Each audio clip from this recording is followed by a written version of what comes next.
This video contains subject matter that may be offensive and disturbing to some people.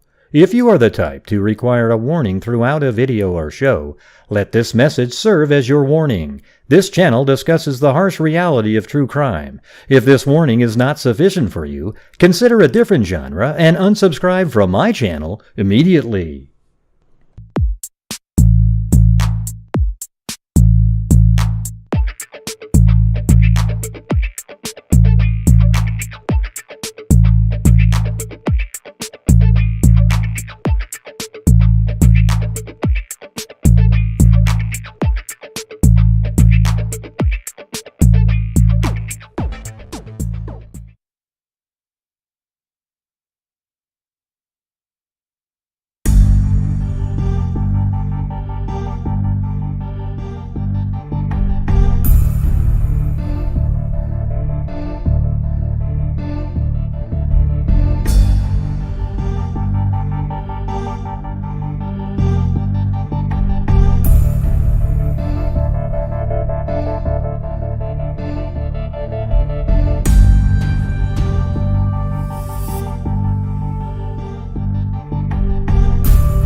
What's going on, freaks?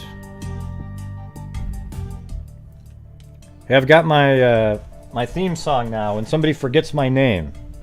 All right, so it's me. I'm doing the Jim Croce song. You know, it's one of those things. My name is said wrong so often by so many people. Gary, Craig, Greg. So here we go. It's the Jim Croce. So every time.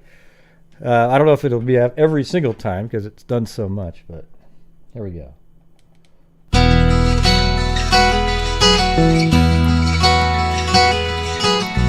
Like the pine trees lining the winding road, I've got a name, I've got a name.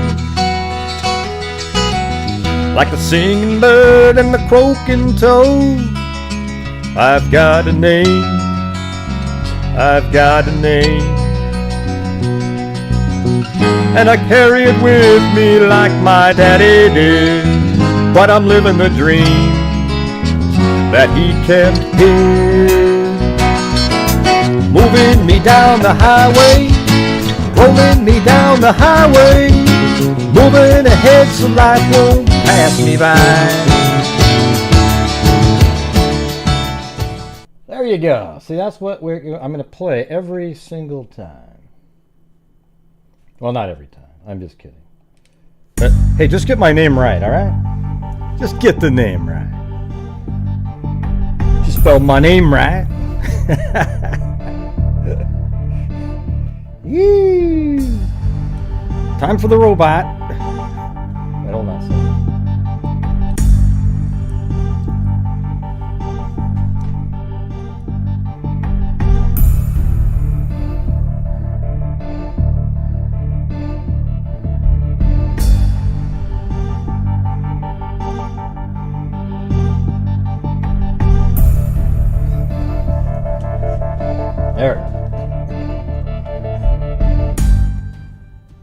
Yep, for those of you, the robot was somebody actually said at one point that I can't, that I keep looking around.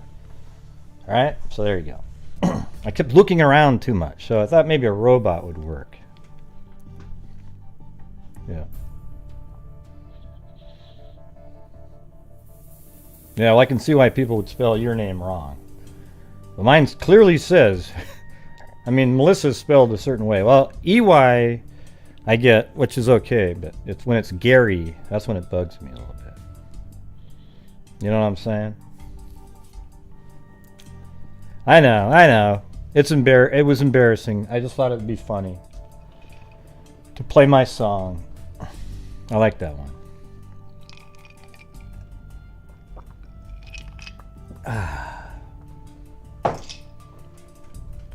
Plus, I don't really care. I don't get freaked out anymore.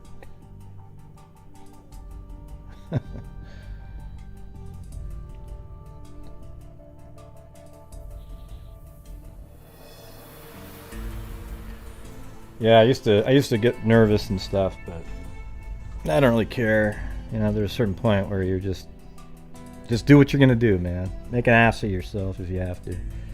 Hey, thanks, One Sly Angel.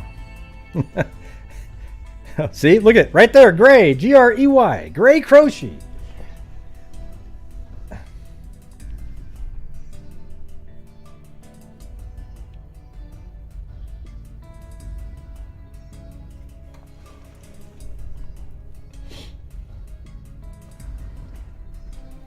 You know, most people miss that, so in the comments they're gonna go, "Oh God, what the hell?" You know, watch. L. Greg Hubbards. Yeah, like L. Ron Hubbard, yeah.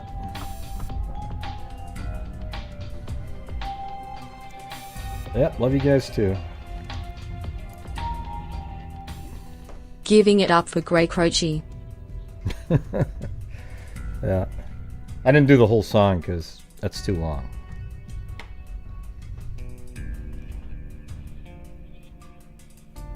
Alright, here we go.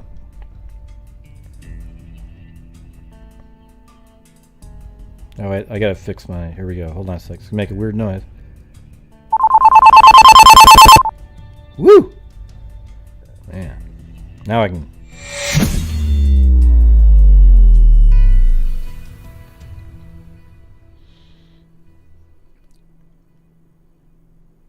You don't like this one? I love that one. Whoa! Oh, cool. You binged on my videos all day. Wow. They're always long, too, though, so it's hard to actually binge. You know, it's like a 3-hour show is already a binge, isn't it?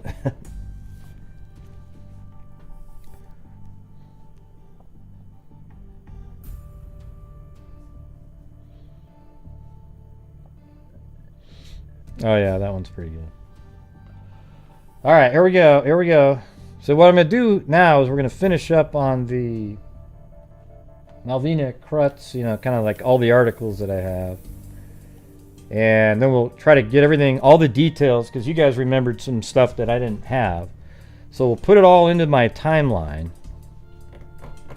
or all the details, and then later this evening, then you guys can go back, think of your theories, and then we'll have a call-in show at like 7:30 or 8 or something. Maybe 8 o'clock my time. So then you can call in and talk about your theories. Does that sound cool?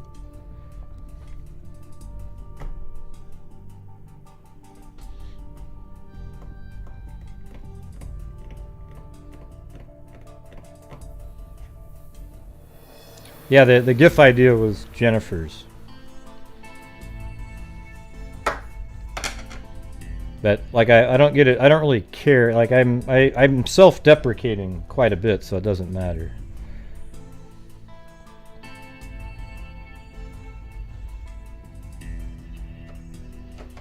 For a while I was like, God, I didn't want to do it, because then it's like, but then it's, well, shit, just go along with the who gives a crap.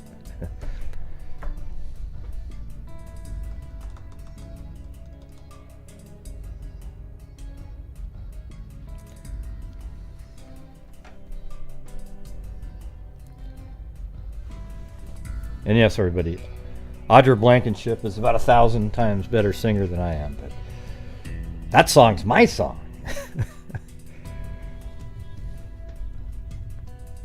How's it going, Audra?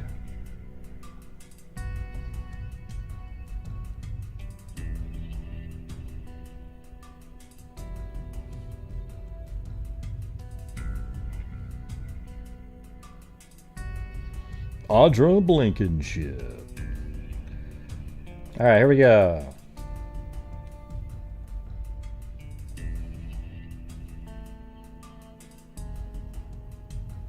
Oh, cool. Alright, here we go. So this one had some newer information in it, so we're going to go through this one. Do we need to do the recap again or anything, or is everybody watching pretty much caught up on it? I mean, I can just read through this upper part again, but let's just continue on, and then we'll do that at the end. How about that?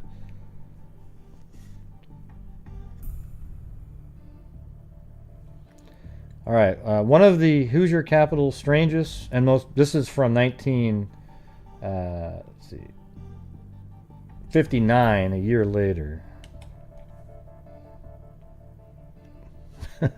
Thanks, leave a G.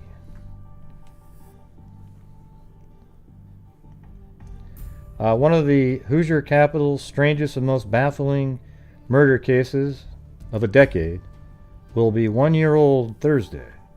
The bathroom slaying, I thought it was called the bathtub, it does say bathtub. The bathtub slaying of Mrs. Malvina Krutz. The 41-year-old housewife was found beaten. Oh, there we go. Chewbacca almost scared the hell out of me. Chewbacca? Oh, I'll be Chewbacca if you want me to be. Towards the gift. Lol.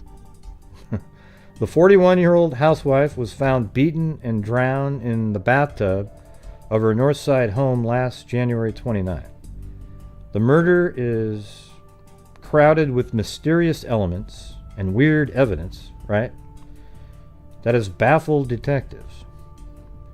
This, along with surprisingly strange police maneuvers. Yeah, I mean, every single person they would arrest, then give them a lie detector test, and then they're released the next day, right? I mean, it's just crazy. If you're going to arrest somebody and charge them with murder, and then you release them after they pass their lie detectors test, you must be lie detector test. There must be something crappy with the evidence that you've got. Oh my God, we've got him. Let's arrest him. Charge him with murder. Oh wait, he passed the lie. Okay, forget it. Now, who cares about the saw that we found? You know, the bloody glove that we found in his car. He passed the lie detector test, folks. Strange police maneuvers make the case bewildering one. Immediate clues, CLEWS, were plentiful. A woman talked to the supposed killer on the telephone. 3 more persons saw the chief suspect who stole Mrs. Krutz's 1955 Buick, and police laboratory experts uncovered fingerprints besides those of Krutz. Krutz's family in the house clues. What the hell? That was the worst sentence ever. Let me see that. Mrs. Krutz's 1955 Buick and police laboratory experts uncovered fingerprints besides those of the Krutz family in the house clues. The house clues, geez. But all clues fizzled out, and the case remains unsolved. Now investigation is practically at a standstill. During the past year, 2 persons were arrested for the murder, and later released. A half dozen others were given a lie detector test. Let's see. Scores were questioned, and 1 man admitted the crime. His confession was later proven false. Piece together the happenings on the murder day after a strange tale. It's kind of a weird. Piece together, comma, the happenings of the murder day offer. God, what? It doesn't say offer. It says offer, not. Hold on a second. Piece together the happenings on the murder day offer a strange tale. Okay, that makes more sense.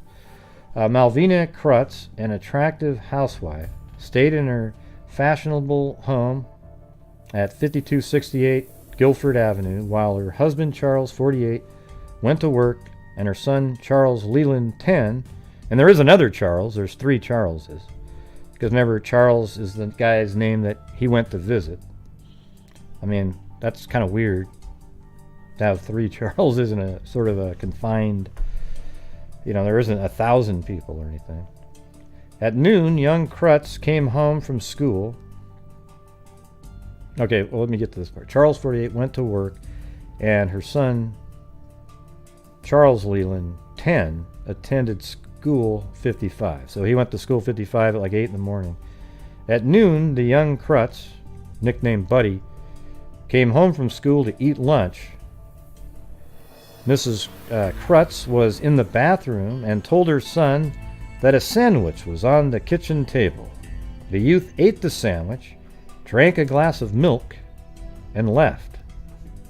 His mother, we didn't ever read anything about the milk prior, so I don't know if there. So the thing is there was sometimes there'd be 9 or 10 articles on a day, so maybe one of those mentions more. That's the thing. I don't know. I just kind of picked a few from a day and then moved on. It seems like they would overlap each other, but there might have been a mention of a glass of milk. His mother told him she would deliver his evening paper out for him. So I wonder why she said that. I mean, I don't get the point of that part. It seems like there would have been have to do with something he would do at lunchtime that she would actually tell him that, because why wouldn't she just wait for him to come home and he would do his paper? So if there was a reason that she was saying that, it's almost like he delivered the papers at lunch, and that was for the evening, people to get home from work to read the paper. Now sometimes, but there's also people that get late evening. Back then, there sometimes were evening editions. All right. So he ate a sandwich, drank a glass of milk. This episode, would deliver the evening paper out for him. This episode baffled detectives. Why did she stay in the bathroom? She had a reputation for being a good mother, always worrying over the welfare of her son. So I like this article because now it's even trying to, it's not just reporting, it's giving a little bit of their thoughts, And it's actually the questions that detectives were having, which matches a hell of a lot of the stuff we were talking about, right? Was the killer in the house at the time? So the mother was always worrying over the welfare of her son. So you'd think she would have came out. Was the killer in the house at the time? 2 friends of Mrs. Krutz, Mrs. Mildred Warning, 39. See, they're all in that same age range. She was...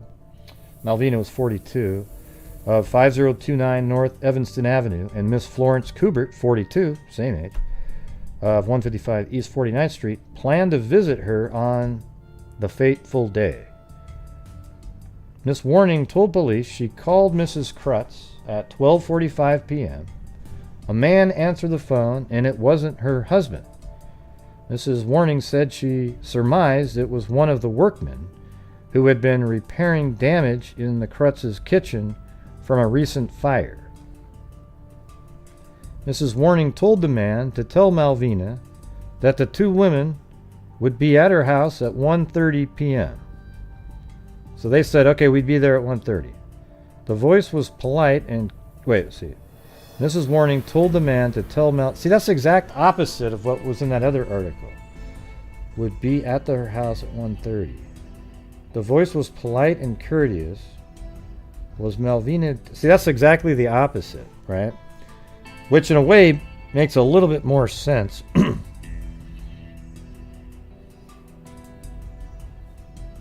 Because that's them saying, okay, we'll be there at 1:30, and they were a little bit late, actually.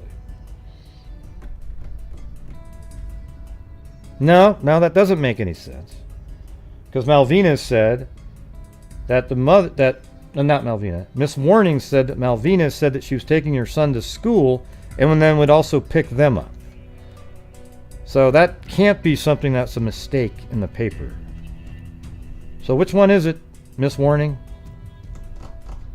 Or, this article could have got it wrong themselves, right? Like they could have be recollecting incorrectly. You get what I'm saying? That's opposite. Because remember, it was Malvina said, well, I got to take my son back to school. Wait a minute, but why would she say I'll take my son back to school so late like that? No, that would have been like 1:15. I'm sure he doesn't have a 2-hour lunch, an hour and a half lunch or something.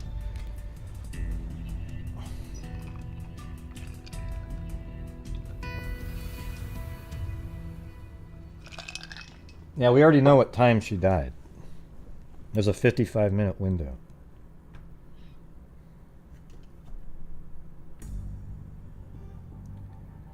The voice was polite and courteous. See, that's interesting. Yeah, polite and courteous. Was Malvina dead then? Was this the voice of the killer? Well, how could... See, that's a dumb question.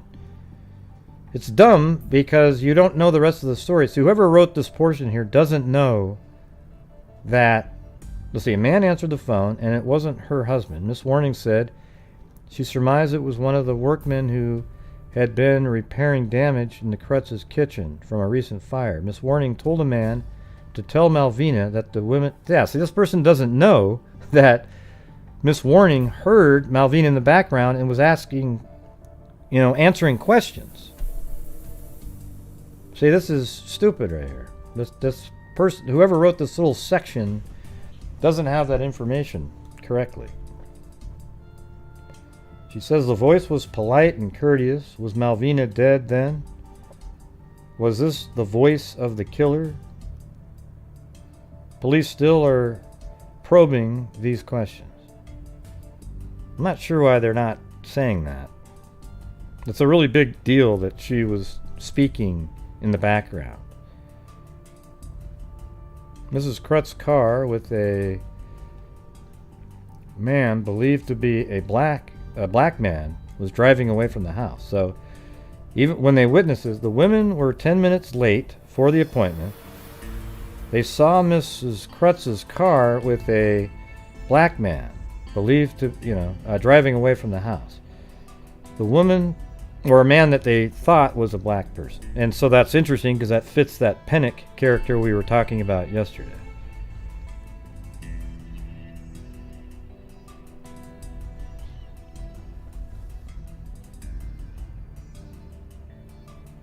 Yeah, it was 1955, Jennifer. It's a different time, so...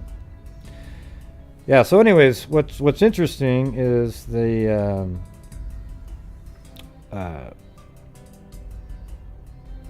this article doesn't even mention that Miss Warning heard Malvina in the background speaking. The woman thought he was one of the workmen possibly going to get some building material, but later they said they couldn't identify him. See, that's a little bit extra information right there. The woman waited in the house for Mrs. Krutz for 20 minutes, wrote a note, and then left not knowing their friend lay dead in the bathtub. Right. They were there for 20 minutes, left a note, and left a jacket on a chair. Right?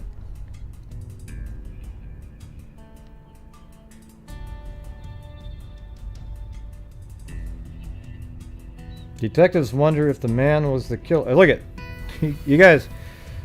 I don't know. I mean, I'm a little older than a lot of you, and times were totally different back then. Okay, you'd answer the phone, Hughes residence. I mean, it was just weird, right? Like everybody, it was just different.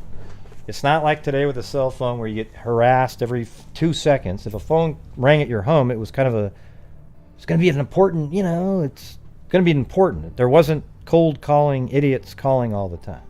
All right.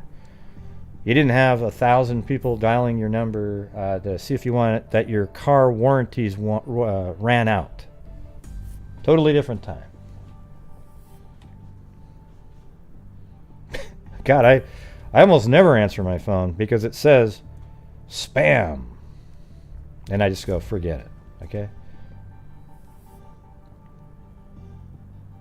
Well, you don't know if they did leave it, G. So.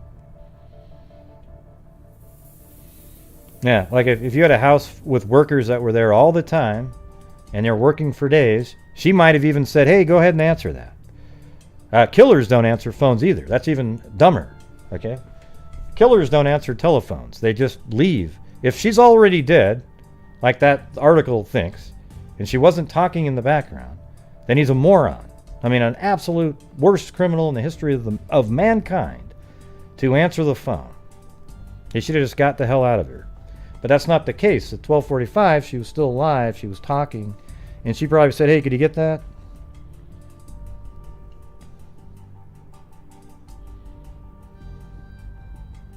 Right. So to me, it's dumber that he answered the phone.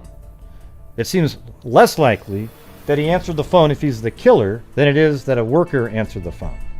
Especially when he was polite. And remember, we have the actual text of the conversation. It was, let's see.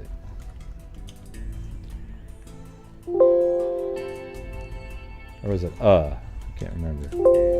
Shit.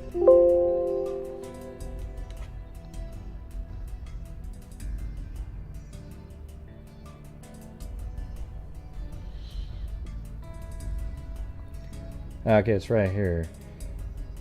An unknown man answers with a southern drawl.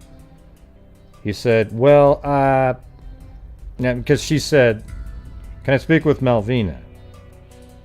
And then he said, well, and then Mrs. Warning said to give Malvina a message, tell her that Mrs. Kubert and I are heading over to see the work on the house. Malvina replies in the background, tell Mrs. Warning that I have to take Buddy to school and will pick her up at 1:30. See, that's a huge difference right there than what they were saying. All right, so the guy, they're like communicating back and forth.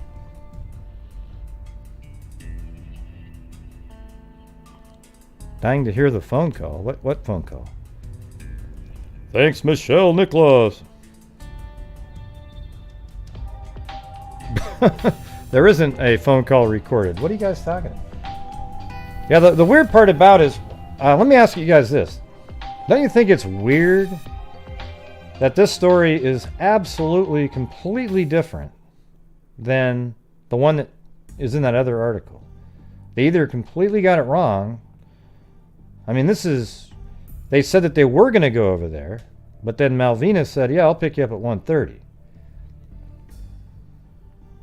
So is Miss Warning changing her stories all around?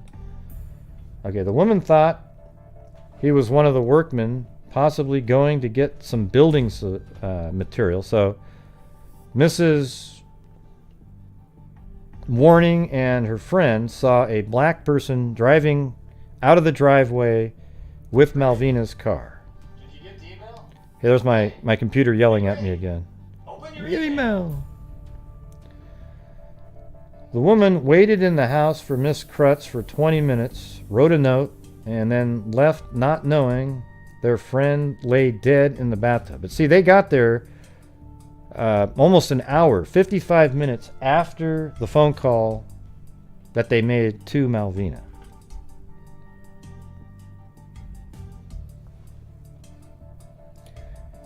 Detectives wonder if the man was the killer. Why did he stay so late when he knew the women were coming? See? There you go. See? That's exactly right. See, detectives wonder if the man was the killer. Why did he stay so late when he knew the women were coming? Why did he take a chance being seen in... Well, see, what's weird is he said... See, that too. Okay, so he's got that too. So either way the story works, if the women, in the other version that Miss Warning said about, oh yeah, I just told him to tell her we'll be there at 1:30. Well, then that means the killer knew they'd be there at 1:30, and then he's still there for 10 minutes after the time that they were supposed to be there, right? So that makes total sense. And then, but even if it's the other way, where it's she's going to go pick you guys up, then I could see, well, not just even if it is, I could see him staying a little longer if the story was that Malvina was going to go pick Miss Warning up at 1:30, because then he would just be waiting there. Okay, but see, it seems to me like the guy must have left and another person got into that house. I don't know. It makes it more complicated like that, but why?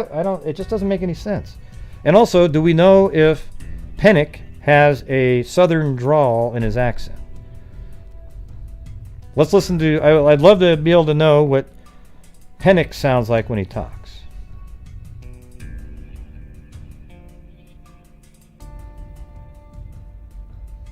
I don't know. What? I don't think that'd be any different, LM. It's the same thing. I don't think he'd still be alive. I mean, he could be. He'd be, 90 something. I mean, the son is 72. He was 10. This guy was like 30, so he'd be 90 something. And plus, he got a life. I don't know what ever happened. I could never find. Remember how they said they had to do another trial? I couldn't find anything about it. Interestingly, the woman waited in the house for Miss Krutz for 20 minutes, wrote a note, and then left, not knowing their friend lay dead in the bathtub. They also left a jacket on a chair for their buddy. Detectives wonder if the man was the killer. Why did he stay so late when he knew the women were coming? Why did he take a chance being seen in Mrs. Krutz's car? Why didn't the two women become suspicious under these circumstances? Right. There you go. That's exactly what we were saying. The women are weird here. At 3:35, the 10-year-old son came home. He noticed the bedroom was ransacked, showing signs of a struggle, but he wasn't suspicious. He turned on the television set in the living room and stayed there until his father returned at 5 p.m. The older Krutz said, "Where's your mother?" The father said, why not just say the father? The father said, "Where's the mother?" And then he said, "She's delivering my papers," because she said she was going to be doing that. The father opened the bathroom door, found his wife beaten and drowned, and called police. The water was still warm when police arrived. Which is, how long did it take the police to get there? A pair of women's soggy Torador pants that looked like the ones that, bullfighters wear. Maybe not with all the sequins and all that shit.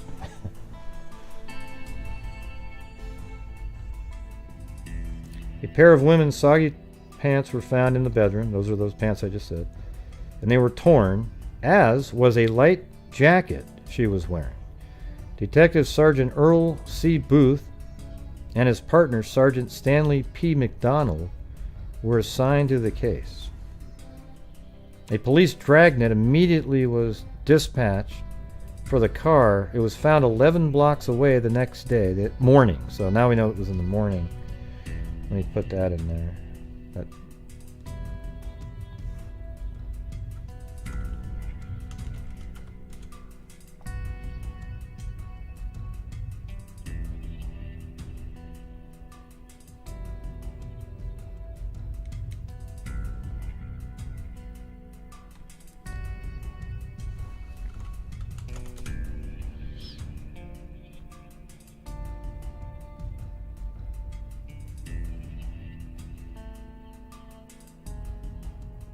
I'm just trying to find the car. Okay, Mrs. Krutz's car was found the following morning at 4936 North Meridian. But, I mean, this article's been off on a couple things, so sounds like that's sort of a generic, like something you would know. Did the killer park it there immediately after the slaying? If so if it's the husband, it was immediately after that, and he had a car already in that area. But it wasn't, the witnesses saw a black man driving the vehicle. So did the killer park it there immediately after the slaying? If so, why did the police find the car why didn't they find it without delay? Because they put up that dragnet and it was only 11 blocks away. If the slayer kept the car until early morning, why wasn't he spotted by the dragnet still operating in the Krutz area? These questions too are unanswered. If so, why didn't... I don't know. I mean, maybe they just didn't stumble upon the car. I mean, that doesn't shock me that much. But they didn't find it. It gets dark early. You know, they just didn't find it till the morning. The dragnet. I think the car was there right after the killing. And as a matter of fact, if you look at the map right here, Miss Warning and her buddy said that the car went like this and went west. Well, look at that. That works perfectly. West, boom, boom, boom, and then you parked the car right here. Now, had the car gone another direction, I'd be a little less likely to believe that. If it had gone straight, right, this way would have worked, or that way. Okay, but so we had a 50% chance of going in a direction that would lead you to where the car was found.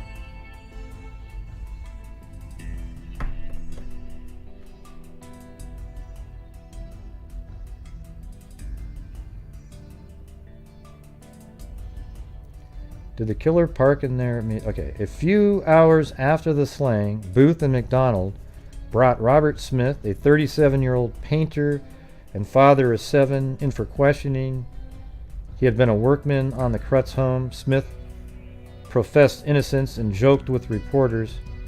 He was kept less than an hour and released. A month later, in a surprise police move cloaked with secrecy, the house painter was arrested, and I think that's Pennick, on a preliminary charge of murder held without bond.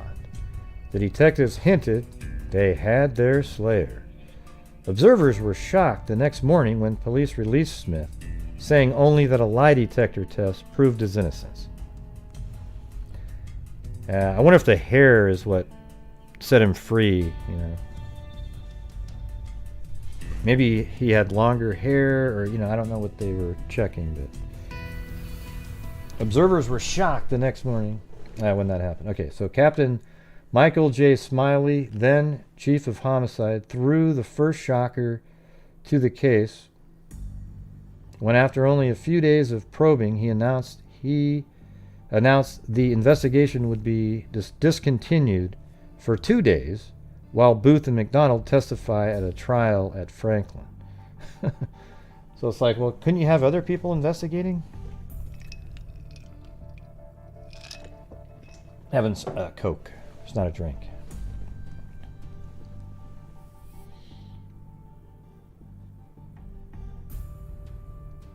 No. Not true, LM. Not true.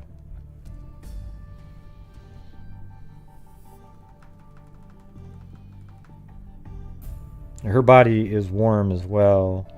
And it wasn't warm, it was just like lukewarm. You know, like you just touch it and it's not cold. Hey, thanks, Holly Evans. Well, here comes the Chewbacca. Hey, look at that. Stacy.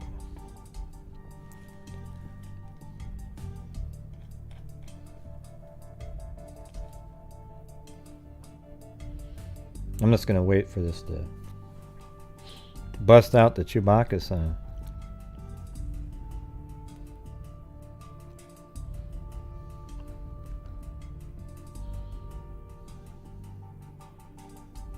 And we already saw the car driving away. And if she was still alive, she might have said something. Chewbacca? I'll be Chewbacca if you want me to. Love all your hard work and research in these interesting cases. Awesome. Thank you.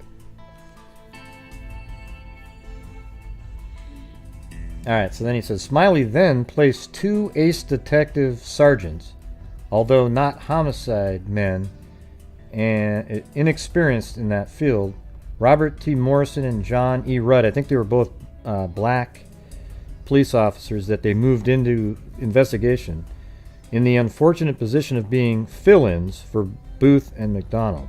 When Booth and McDonald returned, the investigation picked up. Both began burning the midnight oil. It was discovered a 16-year-old boy also saw, so that was an older kid, saw a man drive away from the Krutz in the Krutz car. The boy, like the women, couldn't identify him but said he was a black man. So I think that pretty much... I wonder why they didn't put those in the early articles. Court files showed that Mrs. Krutz had filed for divorce. Her attorney was questioned. The husband was given a lie detector test, as was his friend and alibi, Charles Fleck. So we got Charles Fleck, Charles Krutz Sr., Charles Krutz Jr. But they aren't actually Junior and Senior because they have different middle names. And they don't call themselves that. The test showed that neither had any knowledge of the slang. Alright, so Chief of Police Frank A. Mueller moved swiftly. He decided to put maybe this is the part I was saying, 2 black police officers on the case. Captain Anthony Watkins. Okay, so that's not what... A minute ago I was wrong. Those are just 2 other detectives or people just filling in. So then Chief of Police Frank Mueller moved swiftly.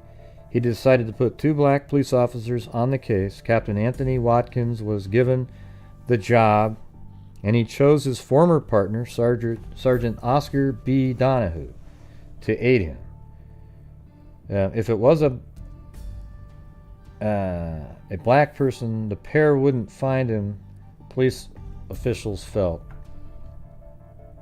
No, they would find him. So it's almost like they put them in there because they're black and they're hoping to... I mean, I don't really understand. They're trying to find the black suspect, I guess. They checked taxi cabs, but drivers and neighbors asked them if a strange black man was seen in the area. They even had police stoolies checking bootleg cab drivers. The pair also was eliminating those men who had been working on the Krutz home as suspects. After only 2 days on the case, they were taken off with little explanation. February 19th, Booth and McDonald held Leroy Pennick, 40, on a preliminary charge. Let me put that. That was something I was looking at the end here. February 19th.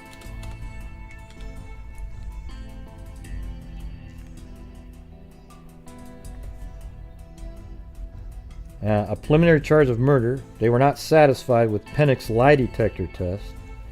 Pennick, like Smith, was a workman on the house. A week later, Pennick was released for lack of evidence.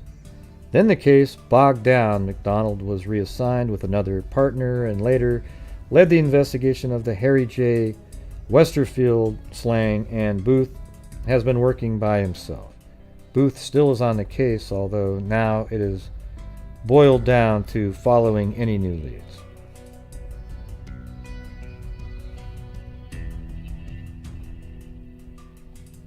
Alright, now we're on to this one. This one has some newer information. The new information on there, let me just add put the sandwich.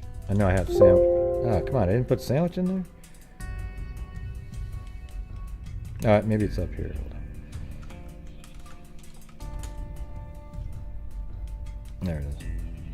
Mother tells him to eat a sandwich prepared on the kitchen table. He eats the sandwich and has a glass of milk. Perhaps milk that the milkman just delivered too.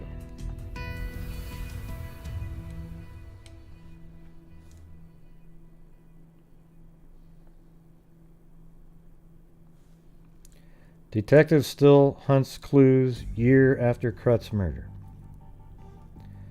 Charles E. Krutz came home at 5 p.m. He told police, spoke to his son, who was watching Wild Bill Hickok. So there we go. We've got the 3... He came home at... No, 5, that's right.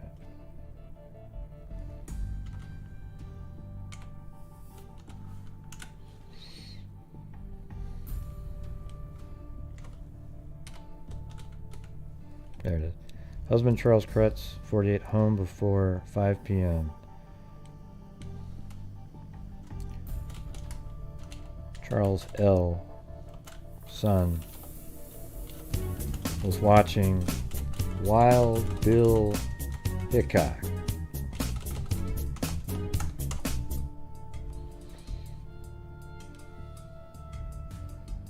On TV, and then he also hung up his coat. Okay, watching Wild Bill Hickok, and the father hung up his coat.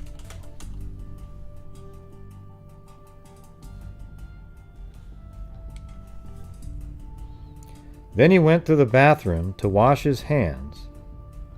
The shower curtain, usually left open, was pulled alongside the tub.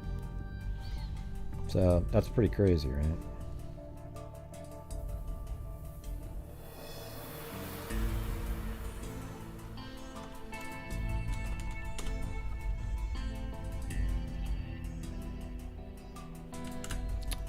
Goes to the bathroom to wash hands and notices the curtain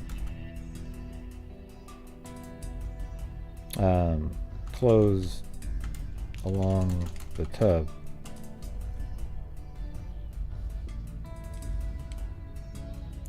Krutz said he pulled the curtain open and there was his wife, Malvina, partly disrobed, laying on her right side, submerged in water. Okay. So now it's a little different there, but let's see.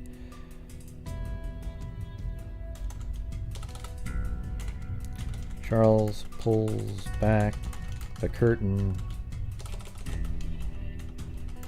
and sees Malvina lying on her left side. The shower curtain usually, okay.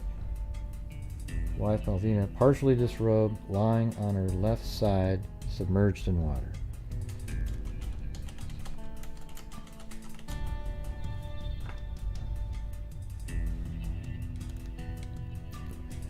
She was dead.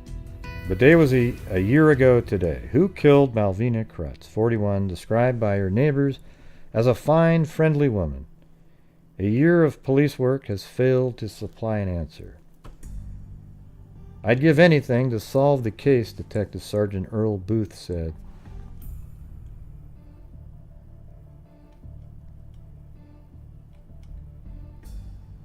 The other day. Tips still come to the police and detectives. Booth runs them down. If the investigation runs over his quitting time, he continues on his own time. He estimates that officers have interviewed 200 to 250 persons in the case, but each time the leads lead to nothing. A half dozen times, he said, he has sat down and read over all the evidence in the case. The hope is that these reviews might lead to a hitherto overlooked fact or remark or set of circumstances that might point to the killer, but they don't. 5 days after the slaying that came to be known as the bathtub murder, Sergeant Booth and his partner, Detective Stanley P. McDonald, reported things are beginning to fit together. It's not so confusing now. Charles Krutz was cleared after a lie detector test. I think that's their biggest mistake. Just clearing him like that. It almost seems like they must have proven the shoe shining and the gas station.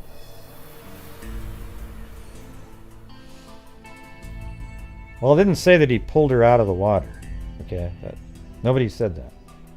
So we don't know if he was dry or not. He may have just stuck his hand in there. The Krutzes had been having repairs made at their home. Well, hold on. Questioning of the Krutzes' son, then 10, proved unfruitful. He had not gone to the bathroom after he came home from school that day. He told officers, and so the body was not discovered until the father came home. Yeah, thank God for that. The Krutzes had been having repairs made to their home at 5268 Guilford after a fire there, and on February 19th, police held a 37-year-old paper hanger on a preliminary charge of murder. A lie test later cleared him, with quotes around it. 3 days later, officers booked a 40-year-old painter on the same charge. I think it's the same. Well, it's a different one, I guess.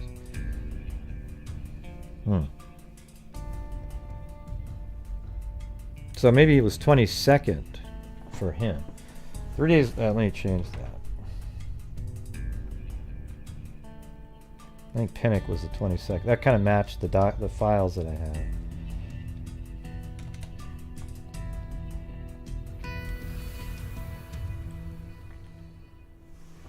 Three days later, officers booked a 40-year-old painter on the same charge, but after being held a week, the maximum on such charge, he too was released.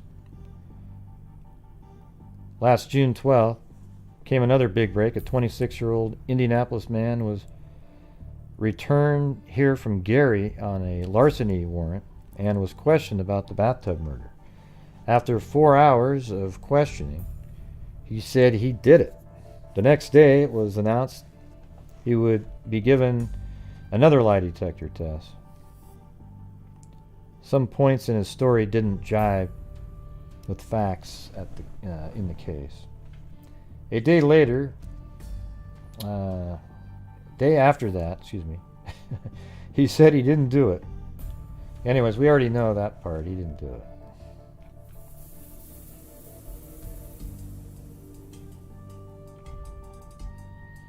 Last July, Sergeant Booth received information from a person relaying information from another person. The third party had seen a man going and coming from the Krutz's home before the murder. There the record thins out. Charles Krutz, who still lives at the Guilford address, declines to discuss the tragedy with the press. I have no comment to make. You know, that's kind of weird that he won't talk, because the press was pretty nice to him. You know, you didn't see them accusing him all the time.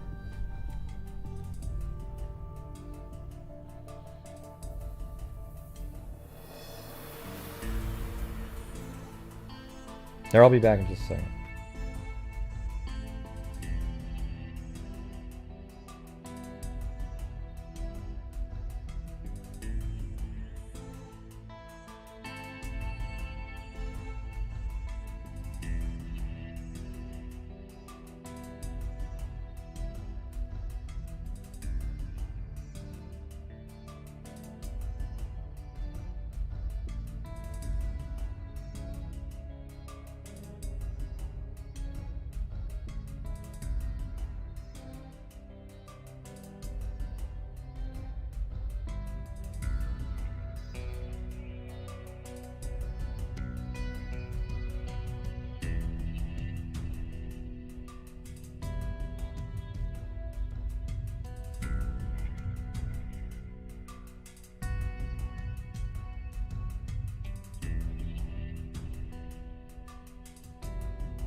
Yo.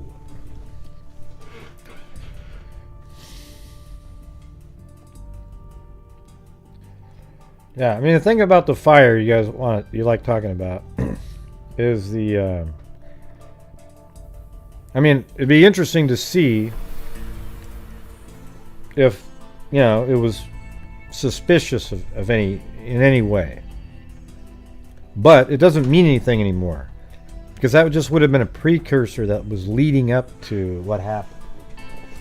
He sounds like exactly, remember the one case? Now I can't remember it.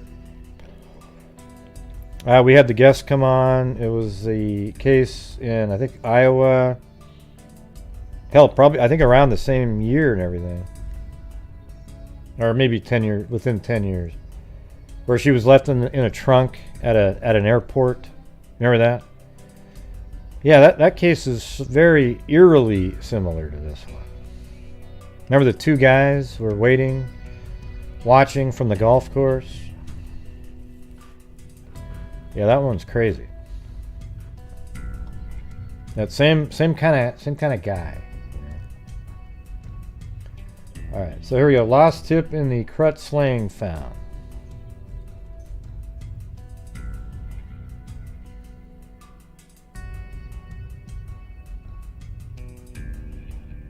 What are you talking about, Susan?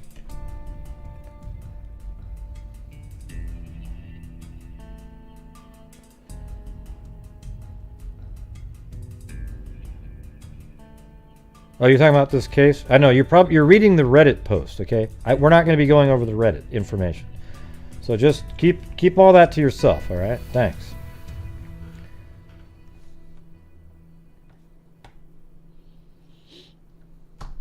All right. So, anyways, a long lost tip has been found in police files in the unsolved murder of Miss Malvina Crutz, kindling new hope of solving the 1958 bathtub slaying.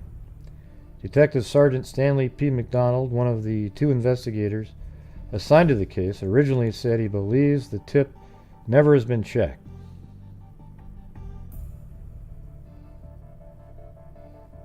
What do you mean, as I reported to Reddit? Okay, I'm going to have to put you on timeout. He appealed for help in finding the He appealed for help in finding the informant, identified only by the number 5000 on a letter to the Indianapolis Star.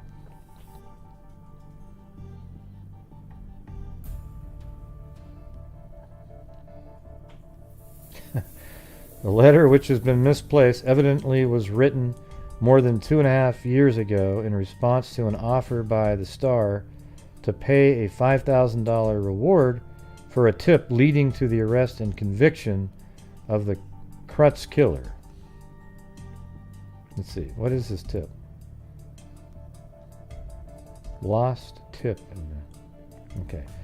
Many tips were received before the May 1958 deadline, but the bizarre murder of the 41-year-old Indianapolis housewife was not solved.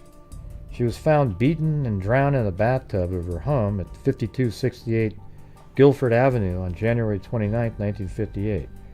Her 1955 Buick was located about 11 blocks away, where it had evidently been abandoned by the killer.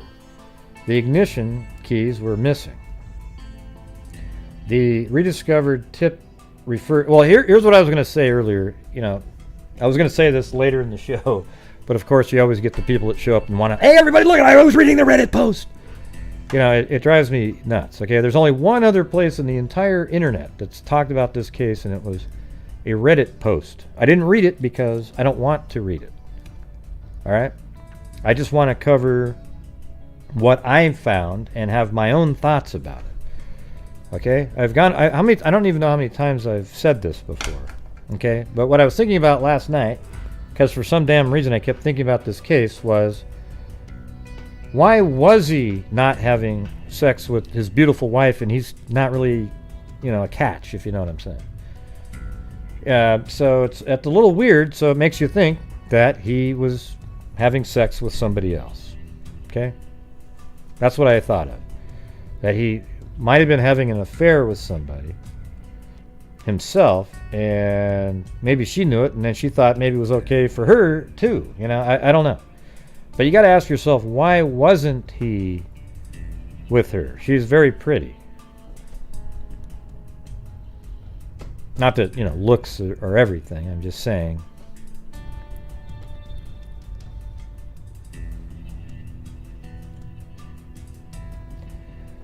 The letter, which had been misplaced, evident. Okay, so there was a letter that was misplaced, was written more than 2.5 years ago. She was found beaten and drowned in the bathtub of her home at 5268 Guilford Avenue on January 29th, 1958. Oh, here comes Chewbacca again. I don't think he was having sex with that guy.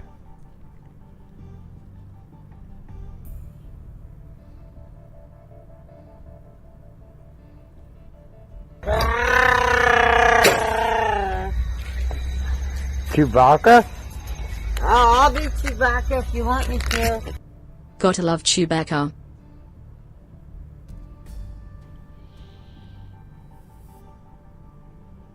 Oh, anyways, I think I was misunderstanding Susan up there. Now that I read it again. Yeah, we already talked about that, Suzanne. She's talking about that Charles. I've got everybody's name here. Hold on. Fleck, right? Yeah, it was Charles Fleck. He was like an alibi, but it doesn't account for his time. See, that's the problem. Is that from noon until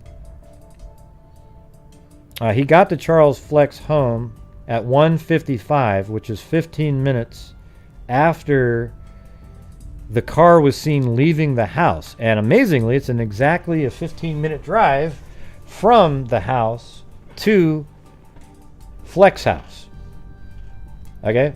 Now, you know, it's probably little wiggle room there. Was it really 1:40 exactly when the two women got there? You know, so he might have had time to drive those extra 11 blocks, park his car, get into his own car, and get over there around 1:55.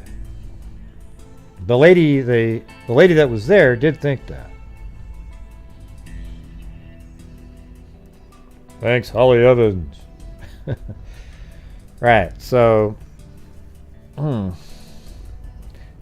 okay, so let's see, how did that work? It was 1:40, and he left work at right around noon and was at a restaurant eating food, and then sometime an hour after that or so, or actually we don't know what time he left the diner, but he says that to account for the missing hour or so, he is getting his shoes shined and filling up his tank of gas. We talked about that yesterday.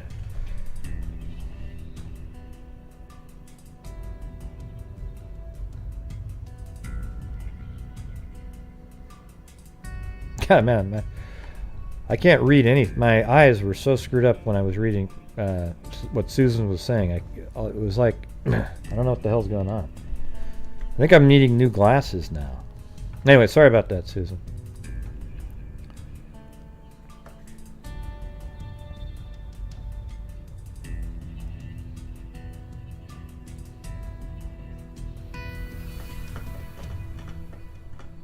Yeah, I just thought you were bringing up something new because we've already covered that like 5 times.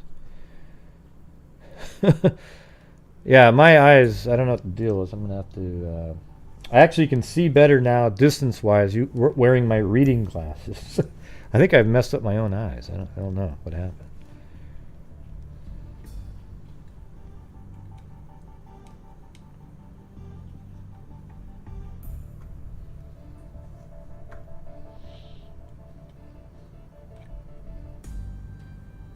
All right. She was found beaten and drowned in the bathtub. Many tips were received. She was found beaten, drowned in the bathtub. Okay, we already got that. The discovered tip refers both to a car and keys. Oh, this is sort of interesting. The discovered tip refers both to a car and keys, and more specific information from the unknown witness could shed new light on the baffling case, the detectives declared. Her car was found in front of 4936 North Meridian Street, possibly the spot mentioned in the letter. The letter text copied as received. So this is pretty interesting right here.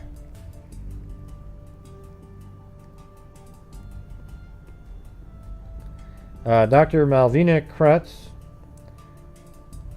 It might be that there's crap on my lens. Regarding Malvina Krutz. The same afternoon, on the day of the murder. This is the letter. This is the actual text of the letter here, everybody. Check it out. Watch. Regarding Malvina Krutz. The same afternoon, on the day of this murder, I was in my car at 49th and Meridian. Well, we know where that is, because that's right here. Oops. Shit. I think that's 49th and Meridian. So the car was right there, okay?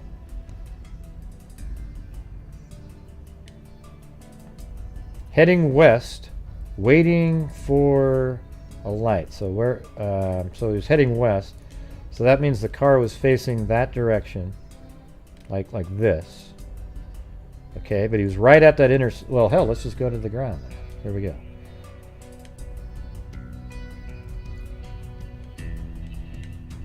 So a little too far out in the intersection. I don't think I'd stop there. But basically, it was right here. Okay. And, you know, waiting to go that direction. But down there is where the car was found.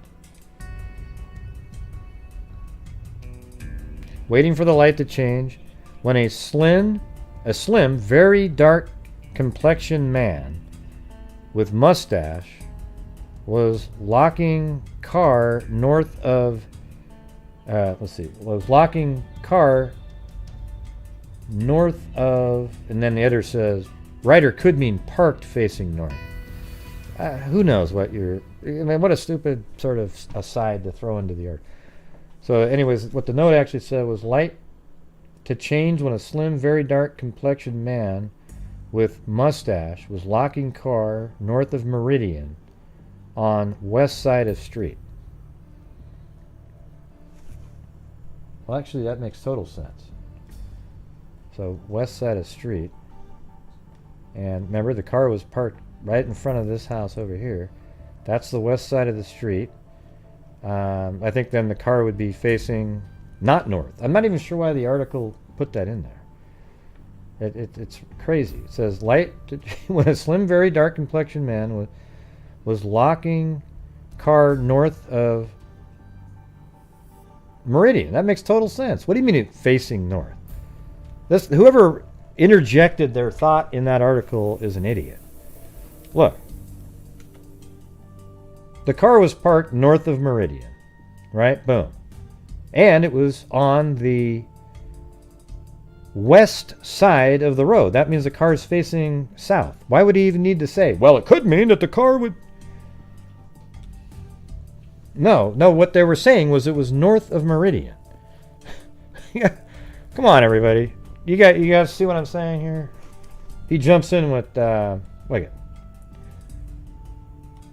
Waiting for a light to change when a slim, very dark complexioned man with a mustache was locking car north of... Editor side note. Look how clever I am with this next comment. Marky, you know, it could mean parked facing north. But in reality, if you get rid of his little interjection crap comment here, it would say, when a slim, very dark complexioned man with a mustache was locking car north of Meridian on the west side of the street. And now that actually, to me, proves even more that the car went straight there. Because look at now, now we're at a 25% chance. Remember before I said 50 if it went this direction? Now we've got a car going this direction, and then you would come down and be heading that direction with your car on the west side of the road facing south. No, it's just them trying to pretend sleuth like they're a sleuth. Just throwing something in there at the wind to make people go, yeah. But I think most people with brains who read that article back then, there's probably letters to the editor. Let's see. Now we get to, there's more interesting parts after that, though. he ran like a speed racer south. So exactly from here, he ran towards where his car was. This witness. He ran like speed racers south on Meridian just as the light was changing. So he was about ready to pull off. While crossing street, he made a movement towards his cap. And it was a painter's type, he said. But seems to toss something towards the west. Okay, so he is running across the street and he throws something this direction. So over here-ish, right? So, because think it, he's running from here. The guy's parked his car right there. The guy's running, a very dark complected person with a painter's cap is running this direction. And right about here, he tosses something, or, you know, right around here maybe, because it said that he was actually crossing the, while crossing the street, he made a movement toward his cap, but seemed to toss something towards the west. So, whether it was in the middle street or on the other side.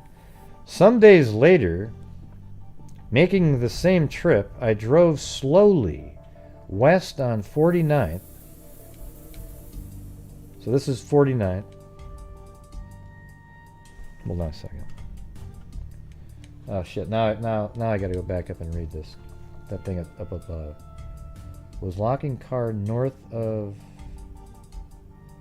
Meridian. I think what the guy meant was north of 49th on Meridian. Yeah, on the west side, because the car was on Meridian. He just said it wrong. Let's see. Very dark complexioned man was locking a car north of Meridian.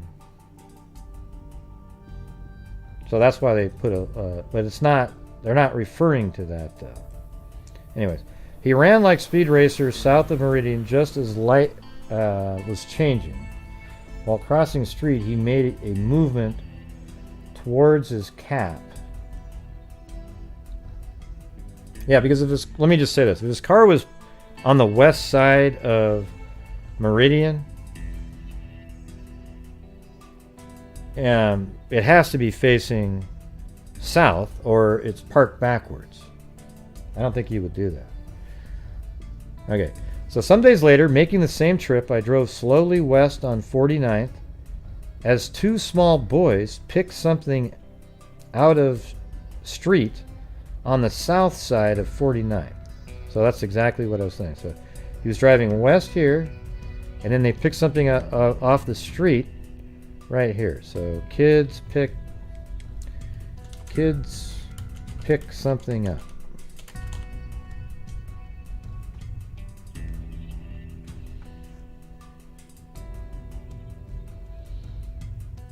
I heard one say, "Someone has lost their car keys." I remember another car was parked on the west side, Meridian, about third house down. I don't know what that means. I heard one say someone has lost their keys. I remember another car was parked on the west side of Meridian, about third house down. I don't even know what. They just saw another car there that day, I guess. The word "very" was underlined. So he actually underlined up here the word "very" up here. The very dark complexion was underlined in describing the dark complexioned man, possibly because the writer referred to a black person, McDonald said. A 16-year-old boy who saw a man drive the Crutz car away from the murder scene described the driver as a black man. Two women saw the same man, were not certain of his race. Okay, well I thought in the other article it said, okay, so they're not certain of, they didn't see him. McDonald appealed to the letter writer to communicate with him or the police, homicide division, as soon as possible. Anyways, what do you guys think of that?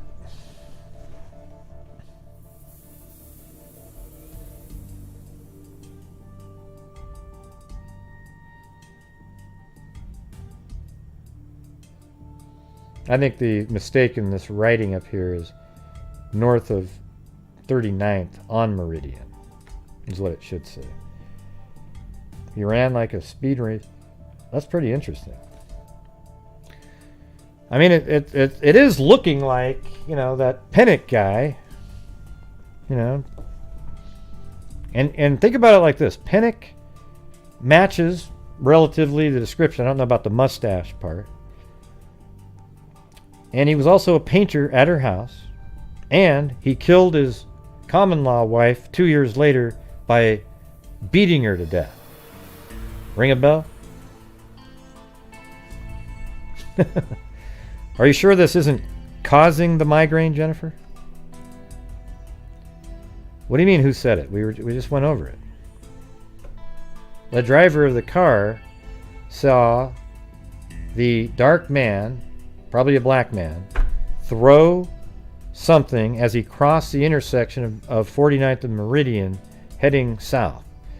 Then a couple days later he's driving by. I mean, here's the thing is, what are the odds that he was driving by a couple days later slowly and these two kids happen to find the key on that exact moment that day that he drove there a few days later?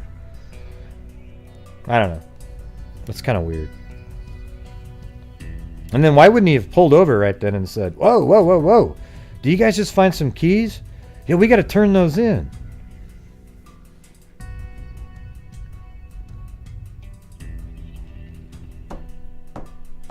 So, it's hard to know.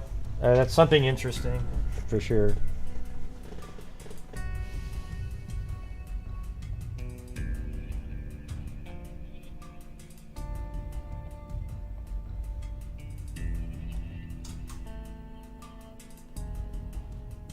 There it is.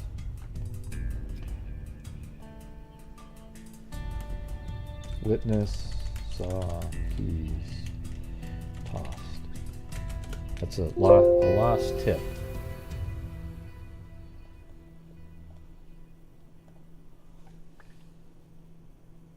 All right. Then we're going to move all the way to 1977.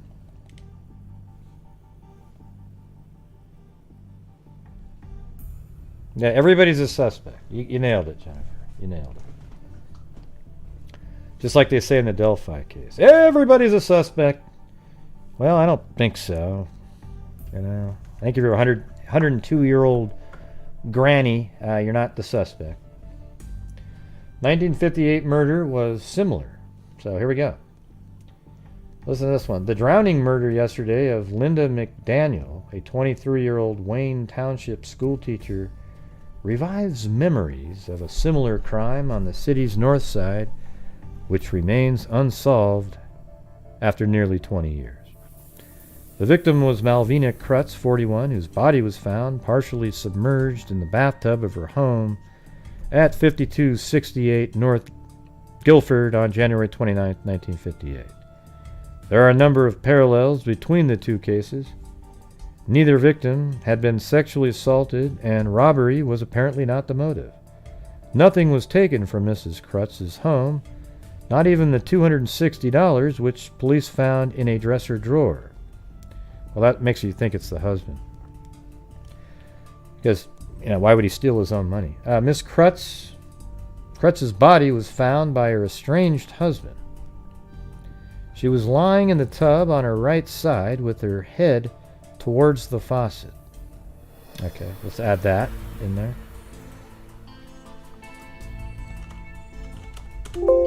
Oh, it's because it's at the...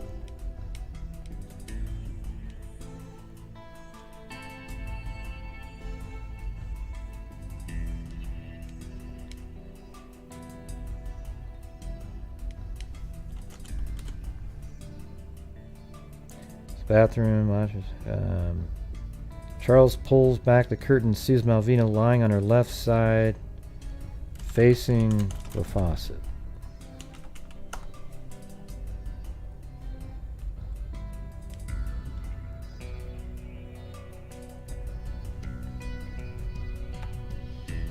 Mrs. Krutz's body was found by her estranged husband. She was lying in the tub on her right side with her head towards the faucet. She was wearing a white blouse Oh, well, there you go. Jeez. Got more information. That's specific.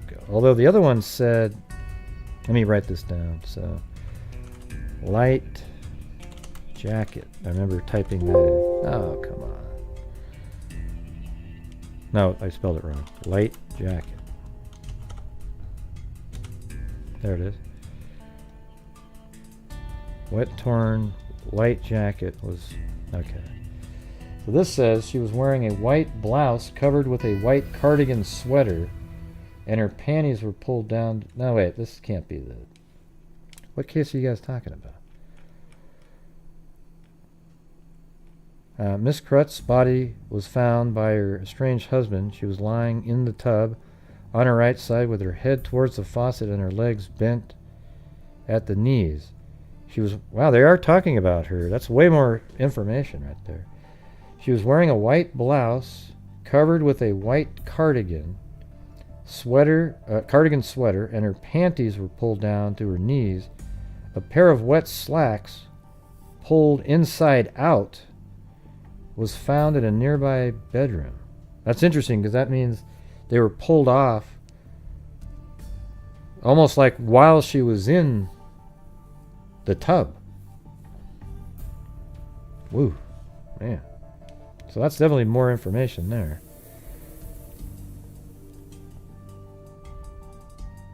Let me see. I'm going to change all this. So wet, torn, white blouse covered with a white cardigan sweater, and her panties were pulled down to her knees. And then a pair of wet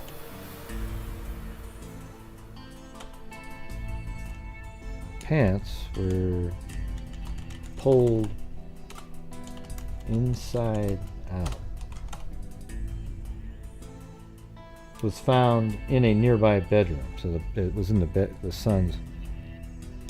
So that's definitely more information there. You know.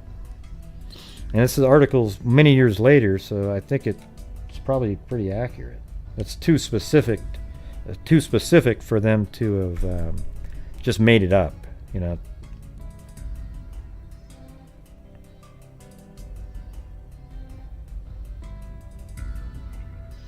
I don't know if when they called at 2:45 they were just saying, "Hey, we'd like to come over," or if it was something planned. I think they said it was something that they were supposed to be doing.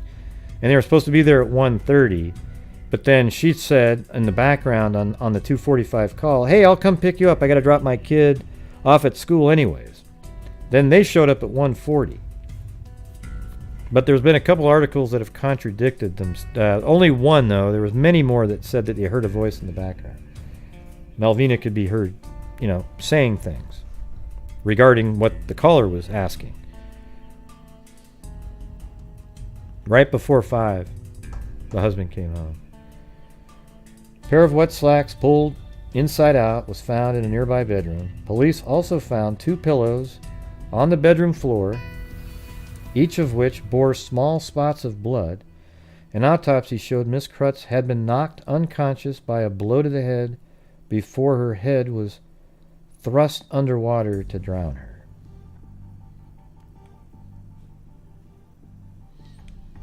I don't know if she was thrust underwater. There was no mention of... it seems like she was knocked out and then she was just sort of held underwater as she died. Like she was knocked out first. Well, the problem is 1958, that kind of evidence didn't mean anything to anybody. So only fingerprints were really a big deal. And, you know, blood type.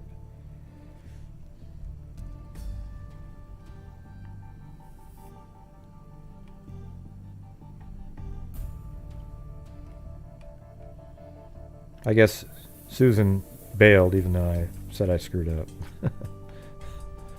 Susano. Oh well. Win some, you lose some. Yeah, but we already talked about that as well. Alright, so there's that. They're getting right near the end here, everybody. We're on the last one, because this one was the death announcement. So just a year after the last known article I could find in the paper,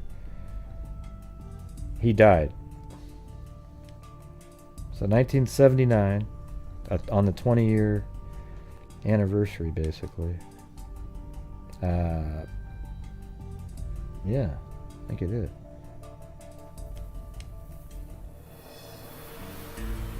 Well, no, it's not. It's almost that. Okay, well, anyways, I'm sorry for... I just totally misread what you were writing. Okay. I mean, like 3 times, too.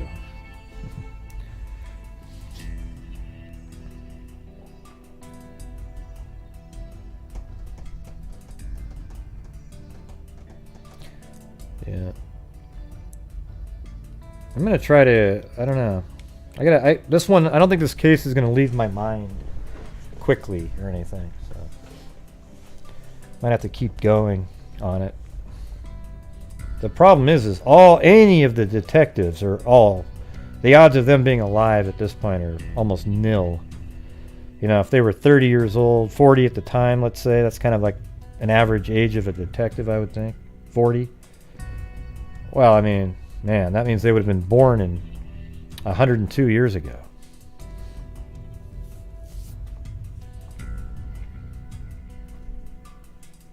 All right, so here's the last one, 1979. It could have been a script for a detective story magazine. Who doesn't agree with that? Okay. A 41-year-old housewife was found dead in the bathtub of her North Side home January 29, 1958. Many clues were found, but none helped police in finding her slayer. Her body was found lying submerged in the tub by her husband when he returned home from work shortly before 5 p.m. as sales manager at the Southern Transportation Company. The victim was Malvina Krutz, 5268, of Guilford, who had definitely drowned, said the coroner. She had a blow above the left eye. Let me put that. I don't know if I put that.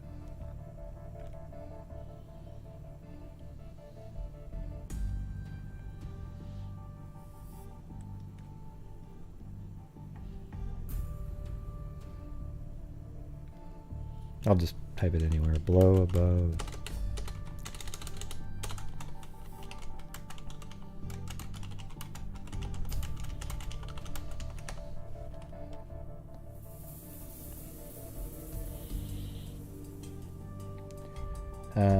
Let's see. She had a blow above her left eye. I don't think she fell into the tub. I think it was murder.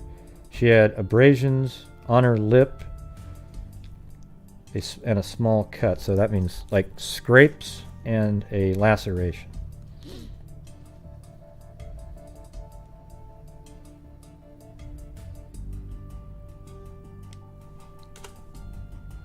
So abrasions on lips and laceration.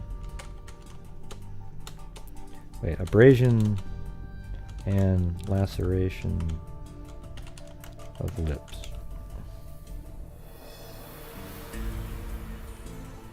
Actually, let me just write what they wrote. I don't want to get that wrong.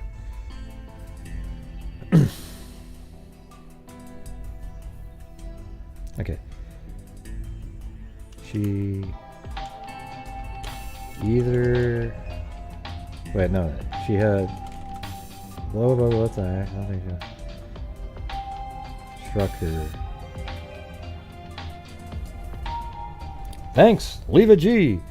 She had a blow above the left eye. I don't think she fell into the tub. I think she was murdered. It was a murder. She had abrasions on her lip. She had abrasions on her lip and a small cut. She either struck something or somebody struck her. I think somebody struck her, he said. Well, later on, he completely ruled it as a murder. I'm not sure why this recap is, going down that route. Saw man run. The coroner and homicide detectives pointed to other circumstances that confirmed the murder view. 2 pillows with blood on them were found in Miss Krutz's home.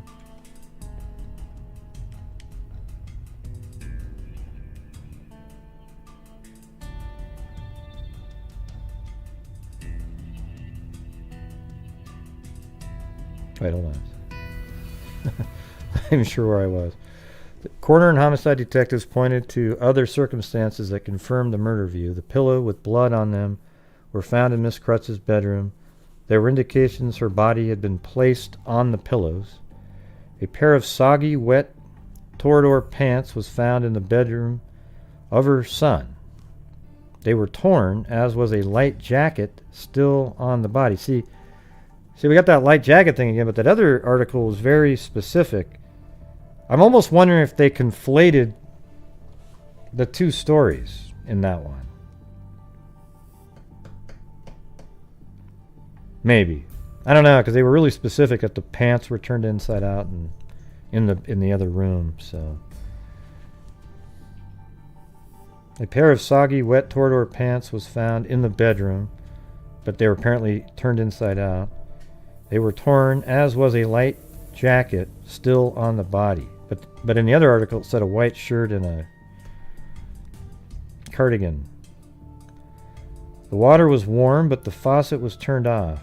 2 friends of the victim told police they saw a man run from the Krutz home and drive away in her 1955 Buick. As they came to visit her at 1:45, which is actually 1:40. All these points led to a belief of foul play, police said, but no motive was evident. Charles E. Krutz, 48, her husband, said all money and jewelry in the house was accounted for, as was her purse, which contained money. The last person known to have been with Mrs. Krutz was her 10-year-old son, Charles L., who had come home from school 55 for lunch. His mother told him to eat a sandwich she had prepared. She was in the bathroom and called to him not to worry about his newspaper route, as she would take care of it that afternoon. She did not come out of the bathroom, the boy said. Hey, thanks, Jen. Yep. I wonder if they have any evidence left. This might be a perfect one for, maybe Colleen or somebody to see if there's any DNA out there. Chewbacca? Oh, I'll be Chewbacca if you want me to. In honor of Malvina, I hope we can solve her case. Heart. Yeah, that'd be awesome.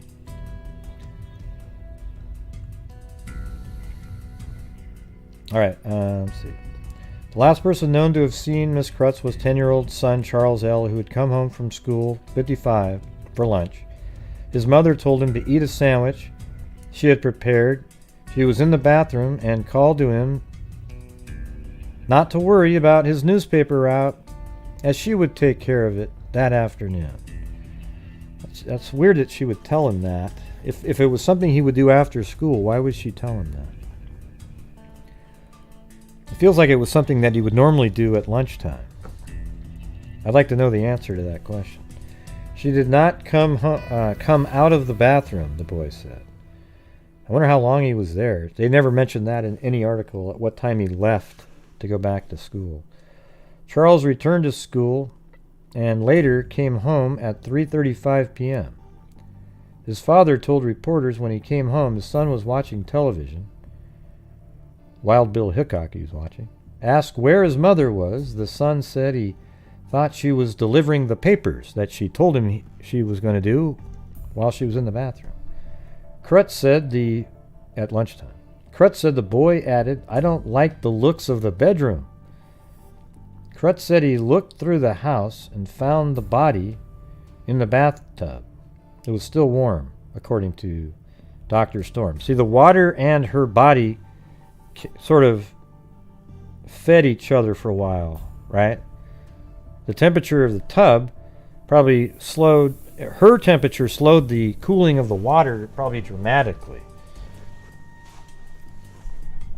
It's not like she had just died or something, you know. Although one thing you'd think about was, how about this? This is an interesting, something to mull around, is why would the killer put a hot bath, you know? Like that's something you have to sort of try to do, you know, you're over there and when you just sort of, and the hot water usually runs a lot slower. So maybe, wouldn't you think that you would just fill up the water with anything? What difference would it make? Just quickly fill it up with whatever water at the fastest pace.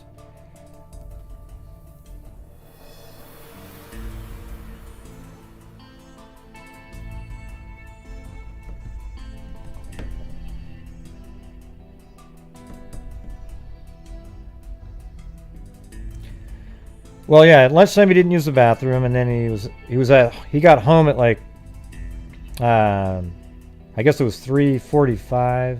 They said 3:35, and his father got home just before 5, and he hadn't tried to use the bathroom yet. I mean, I thought that was, I know I mentioned that last night too. I said, man, he never had to use the bathroom, huh?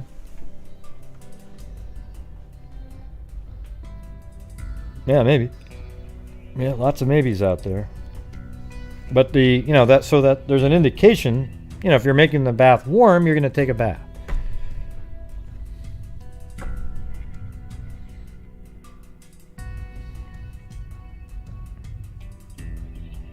But it could just be that was the knob the person turned, right? Usually on those older ones, a lot of times they're just two knobs or whatever, and they just quickly turn the knob that, you know, it's just random at that point. So it's 50-50.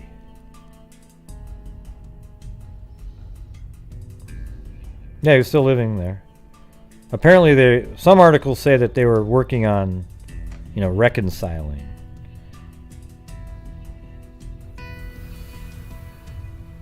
Why is it making you sick? Look it.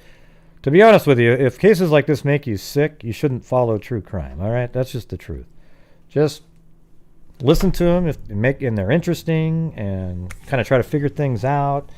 But if cases make you literally sick and you're like chilling and you get off and you're like, oh God. You know, like I go to these Facebook pages where people say, I've got chills. Man, I couldn't sleep for the last 3 days.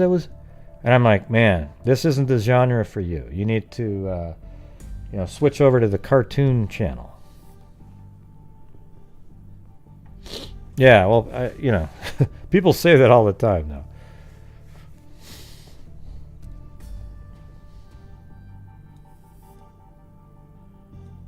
Yeah, we know, Stephen. We've gone over it 100 times. All right, so here we go. I'm going to move on to this part down here.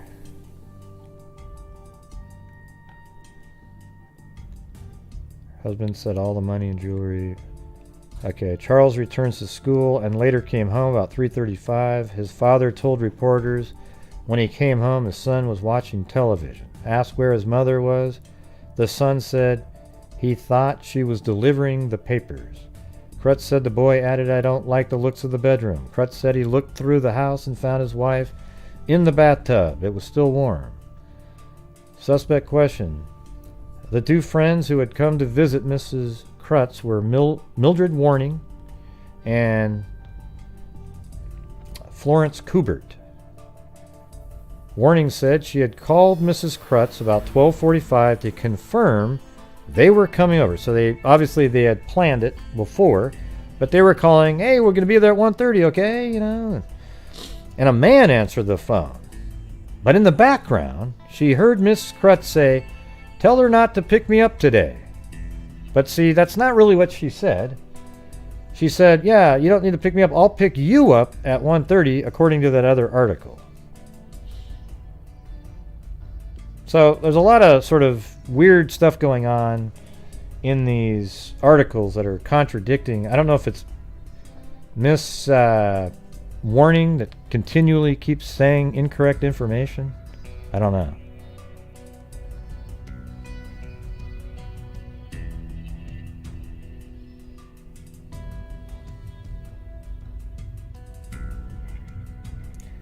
The woman said they came anyway.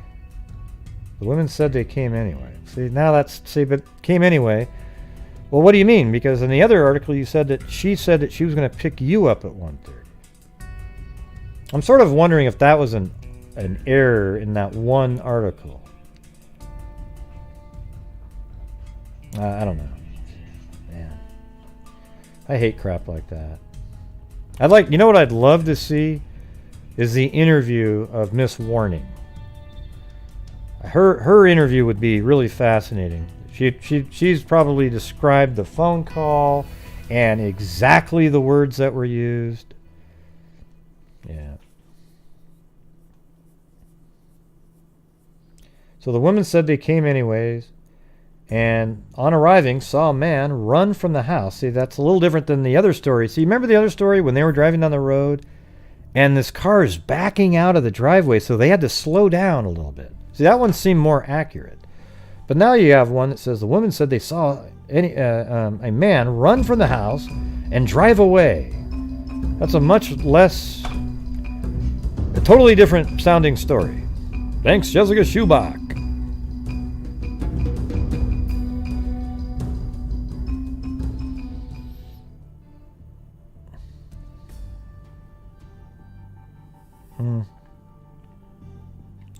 Yeah, I don't know. So I don't know why the mom, Susan, would say, hey, don't worry about the newspaper. I'll do it when, because why would he care?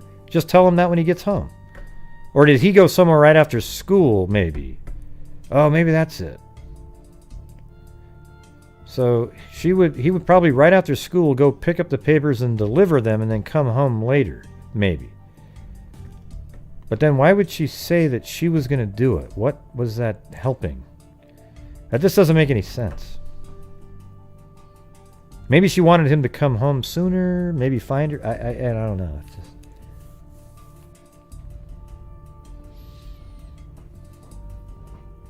Anyways, this I hate this, how the story of them getting there is a little different. This story matches some of the earlier counts, but that one seemed very specific, how they were pulling up. They actually had to slow their car down as the car backed out and drove away. Remember? Totally different. They came anyways, and on arriving saw a man run. Okay, so Mrs. Krutz, they after waiting in the house for 20 minutes, the two women went to the back door of the home. So let's go over to that. It's right here. So,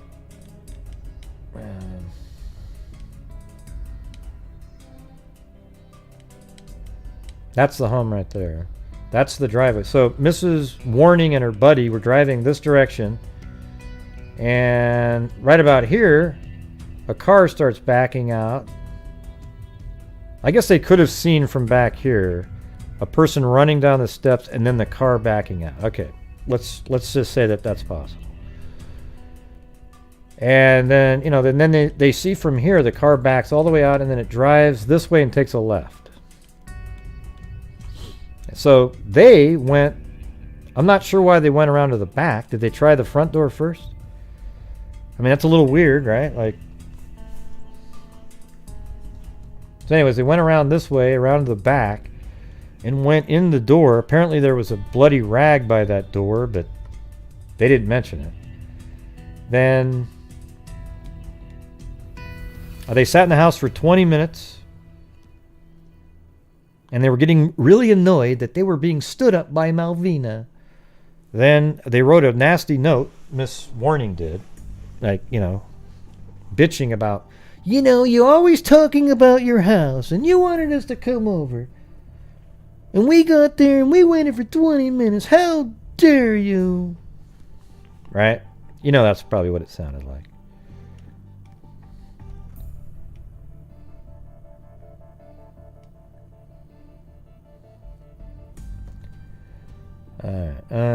Miss Krutz, described by a neighbor, Mary Owen, 5264 Guilford, as a typically southern of warm and friendly nature. One suspect was questioned that evening and then released. The second suspect, a workman doing fire damage repair work at the home, also was questioned and released. Police would not identify either man. The second suspect told police he was in the Crutz home several times since a December 16th fire, but did not report for work with the Walter DeLacy contracting firm the week of her death. Let's see. The second suspect, he was in the Crutz home several times since the fire, but did not report for work with the Walter. That's kind of interesting. The firm was doing repair work on contract with insurance companies. Mrs. Krutz's friend, co-worker with her in activities at Northwood Christian Church a day later, retraced events which led them to the Crutz home. She had been after us. Okay, here's how the two friends, right? This is how that came about, right? She'd been after us to come over and see the work being done on her home. She really was proud of it. She was a busy person, active in so many things, PTA, that we wanted to let her know we were coming. A man answered the phone. It wasn't her husband. I know his voice. She knows the husband's voice. I got the impression this man was a workman. I asked if I might speak to Malvina. The man, Mrs. Warning said, replied, well, Miss Warning said he asked him to give Miss Crutz a message that we were coming over to see the house. And then she said, I heard Malvina say, tell Mrs. Warning that I have to take Buddy to school and will pick her up at 1:30. So then why is this shit over here in the same article completely contradictory to that? Right? You get what I'm saying, everybody? I mean, and the other one says, oh yeah, well, we decided to go over anyways.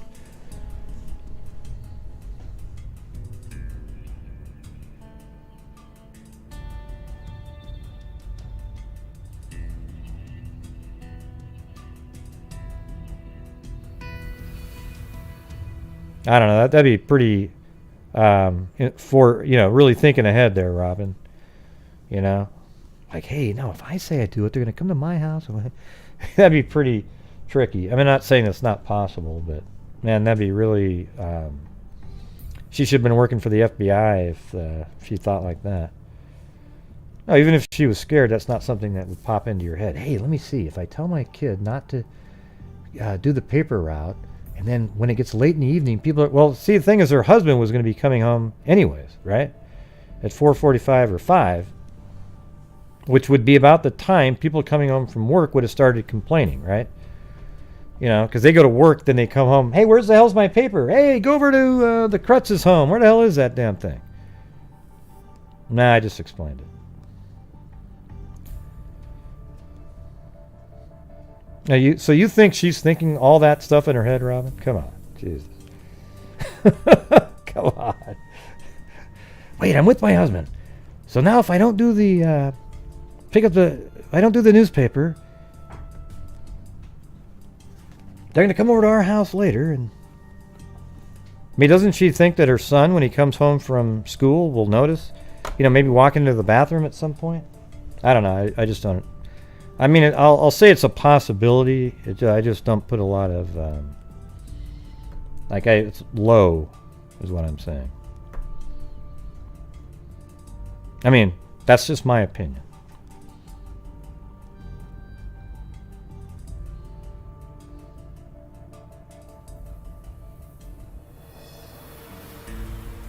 I know, yeah, it's weird why she said that. Still, I think of some more stuff about that, because I'd like to actually have something that seems plausible, or likely why she would say that.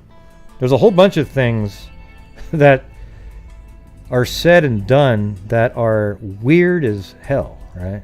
Because don't you guys believe this story that we just read, as opposed to I told her to say, we'll be there at 1:30. No, that didn't happen. This one right here are literally quotes like you got her to tell you here. Miss Warning said she asked him to give Miss Krutz a message that we were coming over to see the house. I heard Malvina say, so it's almost like she was okay back there. She's like, hey, I don't know what she sounded like, but she said, tell Miss Warning that I have to take Buddy to school and we'll pick her up at 1:30. So, oh yeah, that's right. This does make sense. Earlier I was kind of had a mind freeze. So it's 12:45 was when the phone call was made. And so that makes total sense that that's when she would be taking Buddy back to school, right? Now it would be interesting to talk to Buddy and say, well, how did you get back to school? And what time did you leave to go to school? Because it'd be interesting. Here's the thing, is I think Buddy went back to school at like 12:30. He wasn't even in the house when that call was made, obviously. And then she was just trying to, like I said last night, she was trying to free up time for her to get rid of the guy out of the house or something, right? Like he didn't want the two women to come over. And if she was actually in trouble, why wouldn't she want them to come over? I mean, people are getting into self-preservation mode. They would have wanted the ladies to come over, knock on the door and notice something weird and, But instead she said, I'll pick you up at 1:30 because she didn't want them driving to her house. And she wanted to control the time that they would be at her house. Does that make sense?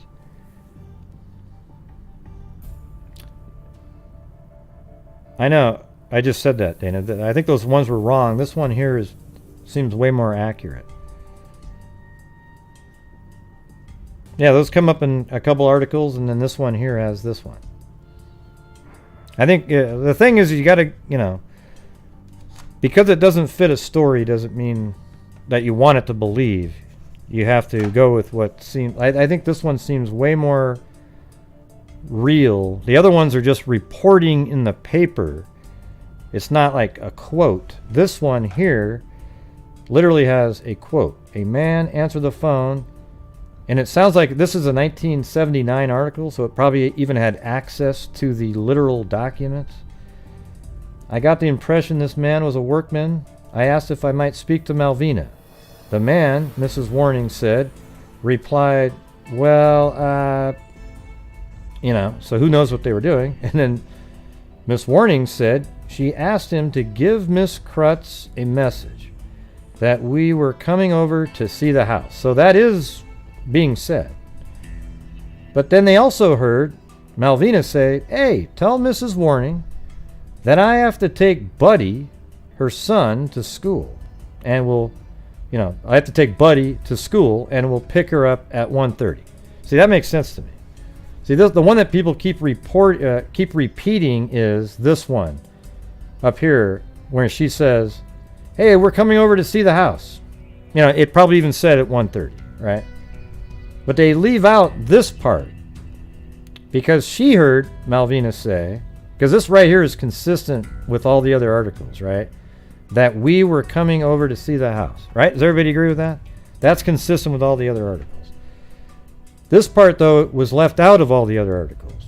I heard Malvina say, tell Mrs. Warning that I have to take Buddy to school and we'll pick her up at 1:30. So Miss Warning heard her say that, right? So Miss Warning heard her say that, and yet they still barge over there at 1:40. Very strange.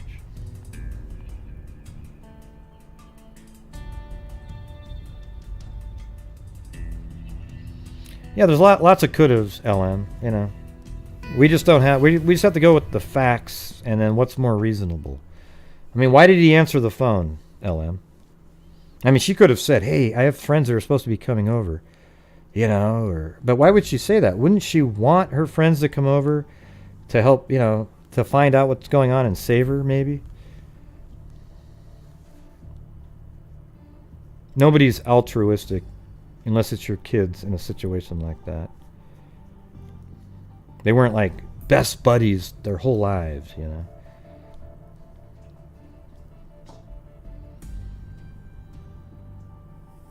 Yeah, but see, you say workman answering the phone, nah. And I say killer answering the phone, nah. That's just as crazy, okay? It's just as crazy. I think it's more crazy if a killer answered the phone and literally had let the person have regular dialogue. You know, I think that's just as crazy. But back in the 50s, you know, if somebody's working at your house for days and days, and maybe she said, hey, can you get that? I'm expecting a call. He answers it, and he's like, you know.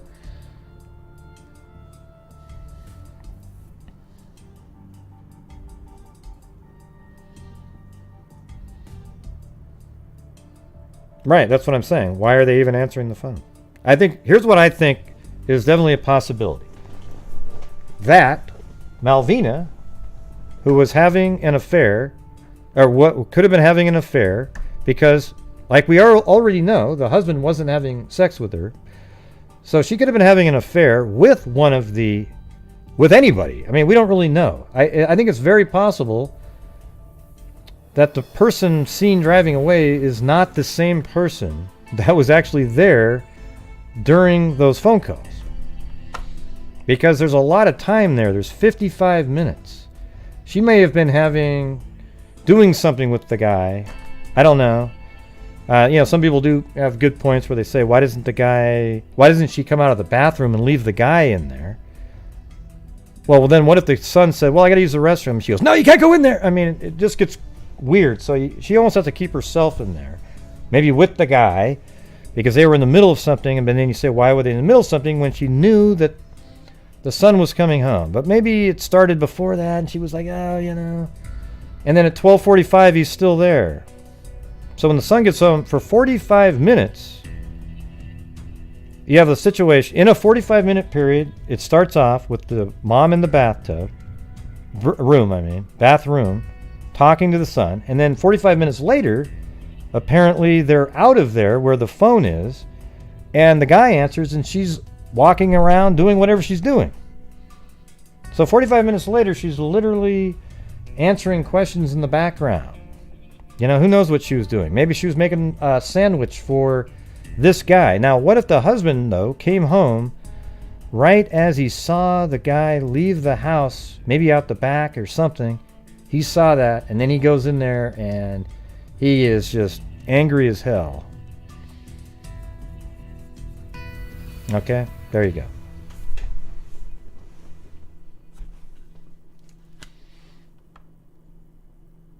Yeah, I don't know what... Yeah, maybe, yeah. And the guy left, and she was going to take a bath. Hey, there you go. I like that one, Robin. She was going to have sex, probably just normal sex with this guy. She was starting to run a bath, although you'd ask yourself, why is she dressed still? If she had just had sex, wouldn't she... I guess she might have dressed, saw him out, then she sets gets the tub running to take a bath, so she's clean before the husband comes home, and kids and everything. But he got there before. I like it. Good one, Robin. There you go. Well, I think he got there before. I think the rugs... Nobody said sex in the tub. Nobody said anything about sex in the tub.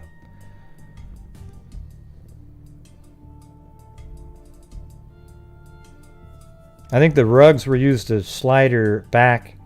I think there was movement around the house, like he was tracking her down, tried to strangle her in the bedroom. And that's why there's mucus and blood on both pillows, or smother her, really. And then he pounded her face above her left eye, knocked her out. Then he used the rugs to drag her body to the bathroom. I don't know how much she weighed or anything, but it might have been easier that way. And then he kind of uses that to lift her and put her into the tub.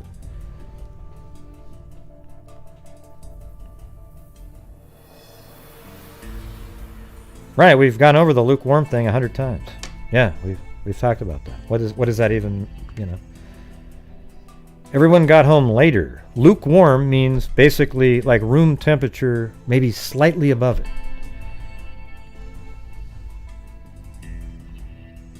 And it would stay that way. You have a body that's 98 degrees, and then you have a tub that's, let's say it was hot water at the time. Okay, I'm talking about not when the husband came home. I think he got there in that time frame that we're looking at. Let's get that.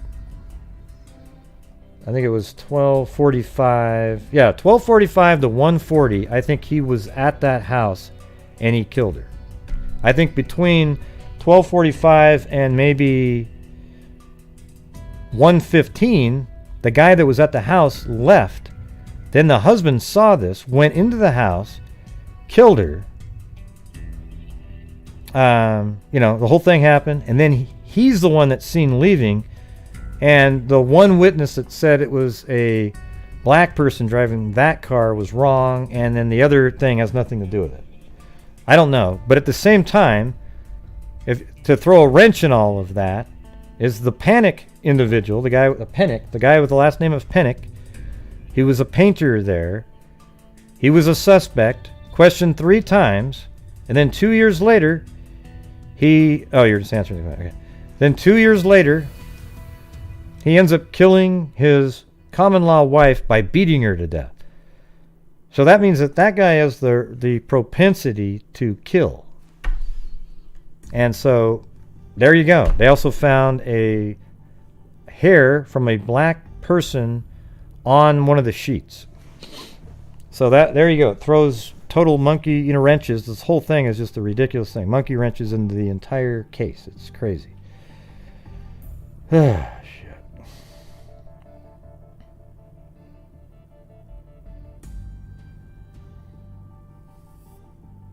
I think if he planned it. Well, that's true. It's true that he would have had to park the car somewhere near. Well, how about he could have driven by there, though, right? Driven by there, let's say at 1 o'clock, and maybe he was kind of being stealthy and he heard what was going on in the house, and that's when he came up with his plan. And he drove his car, parked it away, then he walked back to the house, and then he killed her, then drove her car back near where his car was.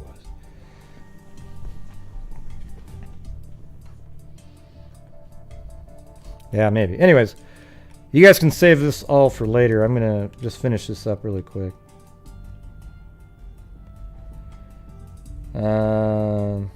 Miss Krutz's car was found the day after the slaying in the morning in the 4900 block of North Meridian. Later, Krutz was questioned for hours by detectives, and his son was about 10 minutes. It was about 10 minutes by homicide detectives. So they only spoke to the son for 10 minutes. I would have spent more time with him, actually. We have come up with absolutely nothing. I would have asked him, did you hear any unusual noises, extra sounds coming from that bathroom while you were eating lunch? I'm not talking about sexual activity, just anything. Even as they were questioning Krutz at police headquarters, a mystery call came in from a man who said he knew something about the murder. Booth later said it didn't tell us much we already didn't know. After extensive tests, Coroner Storms reported there was no indication Miss Krutz was sexually molested. I'm not sure what some people use for that. Does there have to be tearing or something? Or did she have conventional sex then? Like, did you check for that? 2 other suspects have been questioned, but none was held. Detective Sergeant Booth spent 75% of his time running down leads and tips and rechecking details in this case at least a year later to no avail. More than 20 years later, the Krutz case has remained an unsolved murder. And this one has not been... It's just absolutely not been covered at all. Like I said, there's that one Reddit article.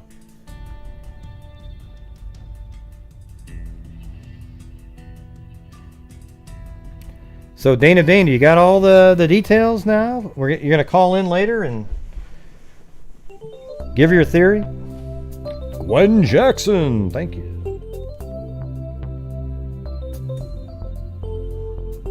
Dun, dun, dun, dun, dun, dun, dun.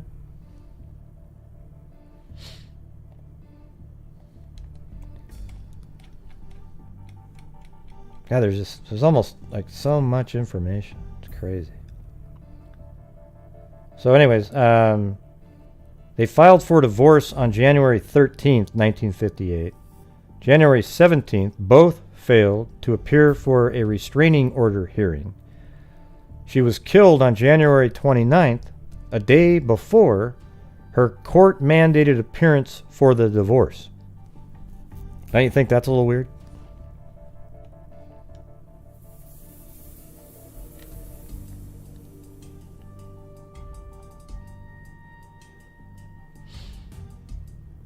No, I don't know why, he just wanted to put it away from his house, I would imagine.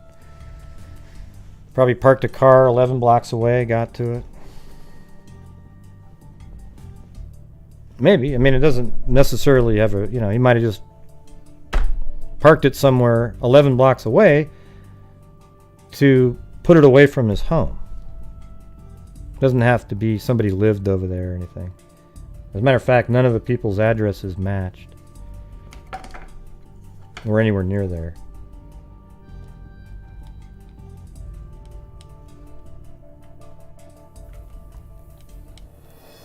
Yeah. So this is where the car was found, over here. And, everybody in the cases are all, way over there. And that was another paper hanger over there. I mean, that, I guess, is kind of on the way there.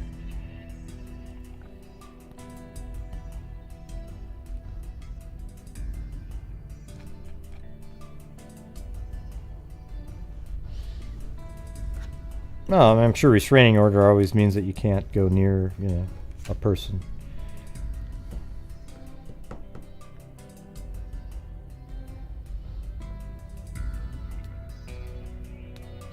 Yeah, the husband seems like the best bet. Although you gotta admit, like, the Pennock, he was the main suspect, and then he kills his common-law wife just a few years later. By beating her.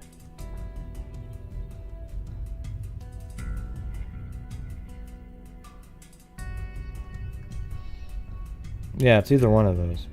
So, anyways, I'm gonna just end this one, and what we'll do is we'll come back on, I don't know, 8 o'clock, and you guys call in. If you want, you can do the video, be on video, or you can just call in. Which one sounds more fun? I know Dana Dane wants to do the video.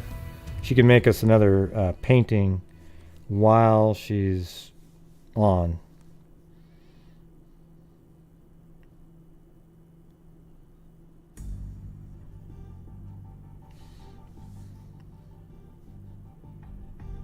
I haven't seen...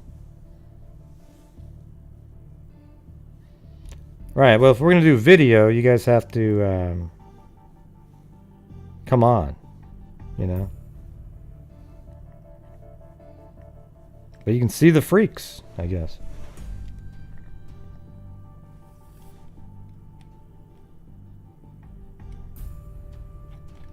I think maybe she took off. I need something to eat.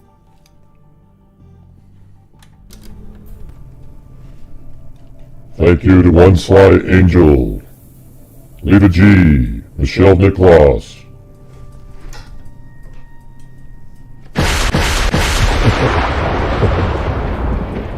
Start over. One Sly Angel, Lita G, Michelle Nicholas, Holly Evans,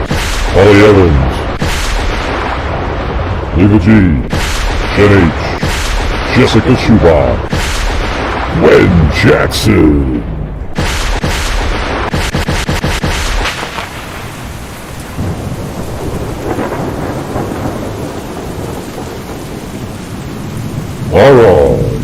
Okay, everybody, make sure you wash your hands, maintain your social distancing, wear a mask. Okay, Dana Dane's calling in. She's going to come in. I'll put the, what I'll do is I'll put the link in the community section, okay? I'll put the actual video link in the community section. You can also join the link, and you can turn off your video, and it's just like a call, okay? So there you go. All right, everybody? Thank you very much.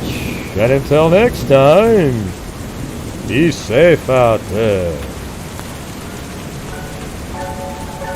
Yeah, I've been doing this true crime thing for quite a while now. And during this whole time, I have not seen one person that is a crime dissector. Like rejector, I'm a certified human lie detector. Gonna get you, wanna stretch you. If you try and play me like an old projector. Crime sector, here's my nectar. The first degree is gonna give another lecture. Crime collector, freak connector. And I'm always gonna be a protector. Full reflector, interceptor. And I'm even than a specter with a vector. On his specter, with all respect, y'all. Just remember I've attempted to fucking check ya. Linda Howes and Linda Moulton Howe of the cattle mutilation. And I'll serve it to you straight without the blender. And in the end, I'm gonna send ya on a mission to reveal the true offender. Alright. Yeah, so I'll just get right back to work. Alright, everybody? Talk to you. Thank you, guys. Hey, I'm supposed to say that. Hey, Gray, you took my spot. Well, you're a little too slow on the uptake. Okay, well, hey, goodbye, everybody. See you about 8 o'clock. Gee, you're so mean. I agree. You're so mean, Gray. Jeez, what a bunch of maroons.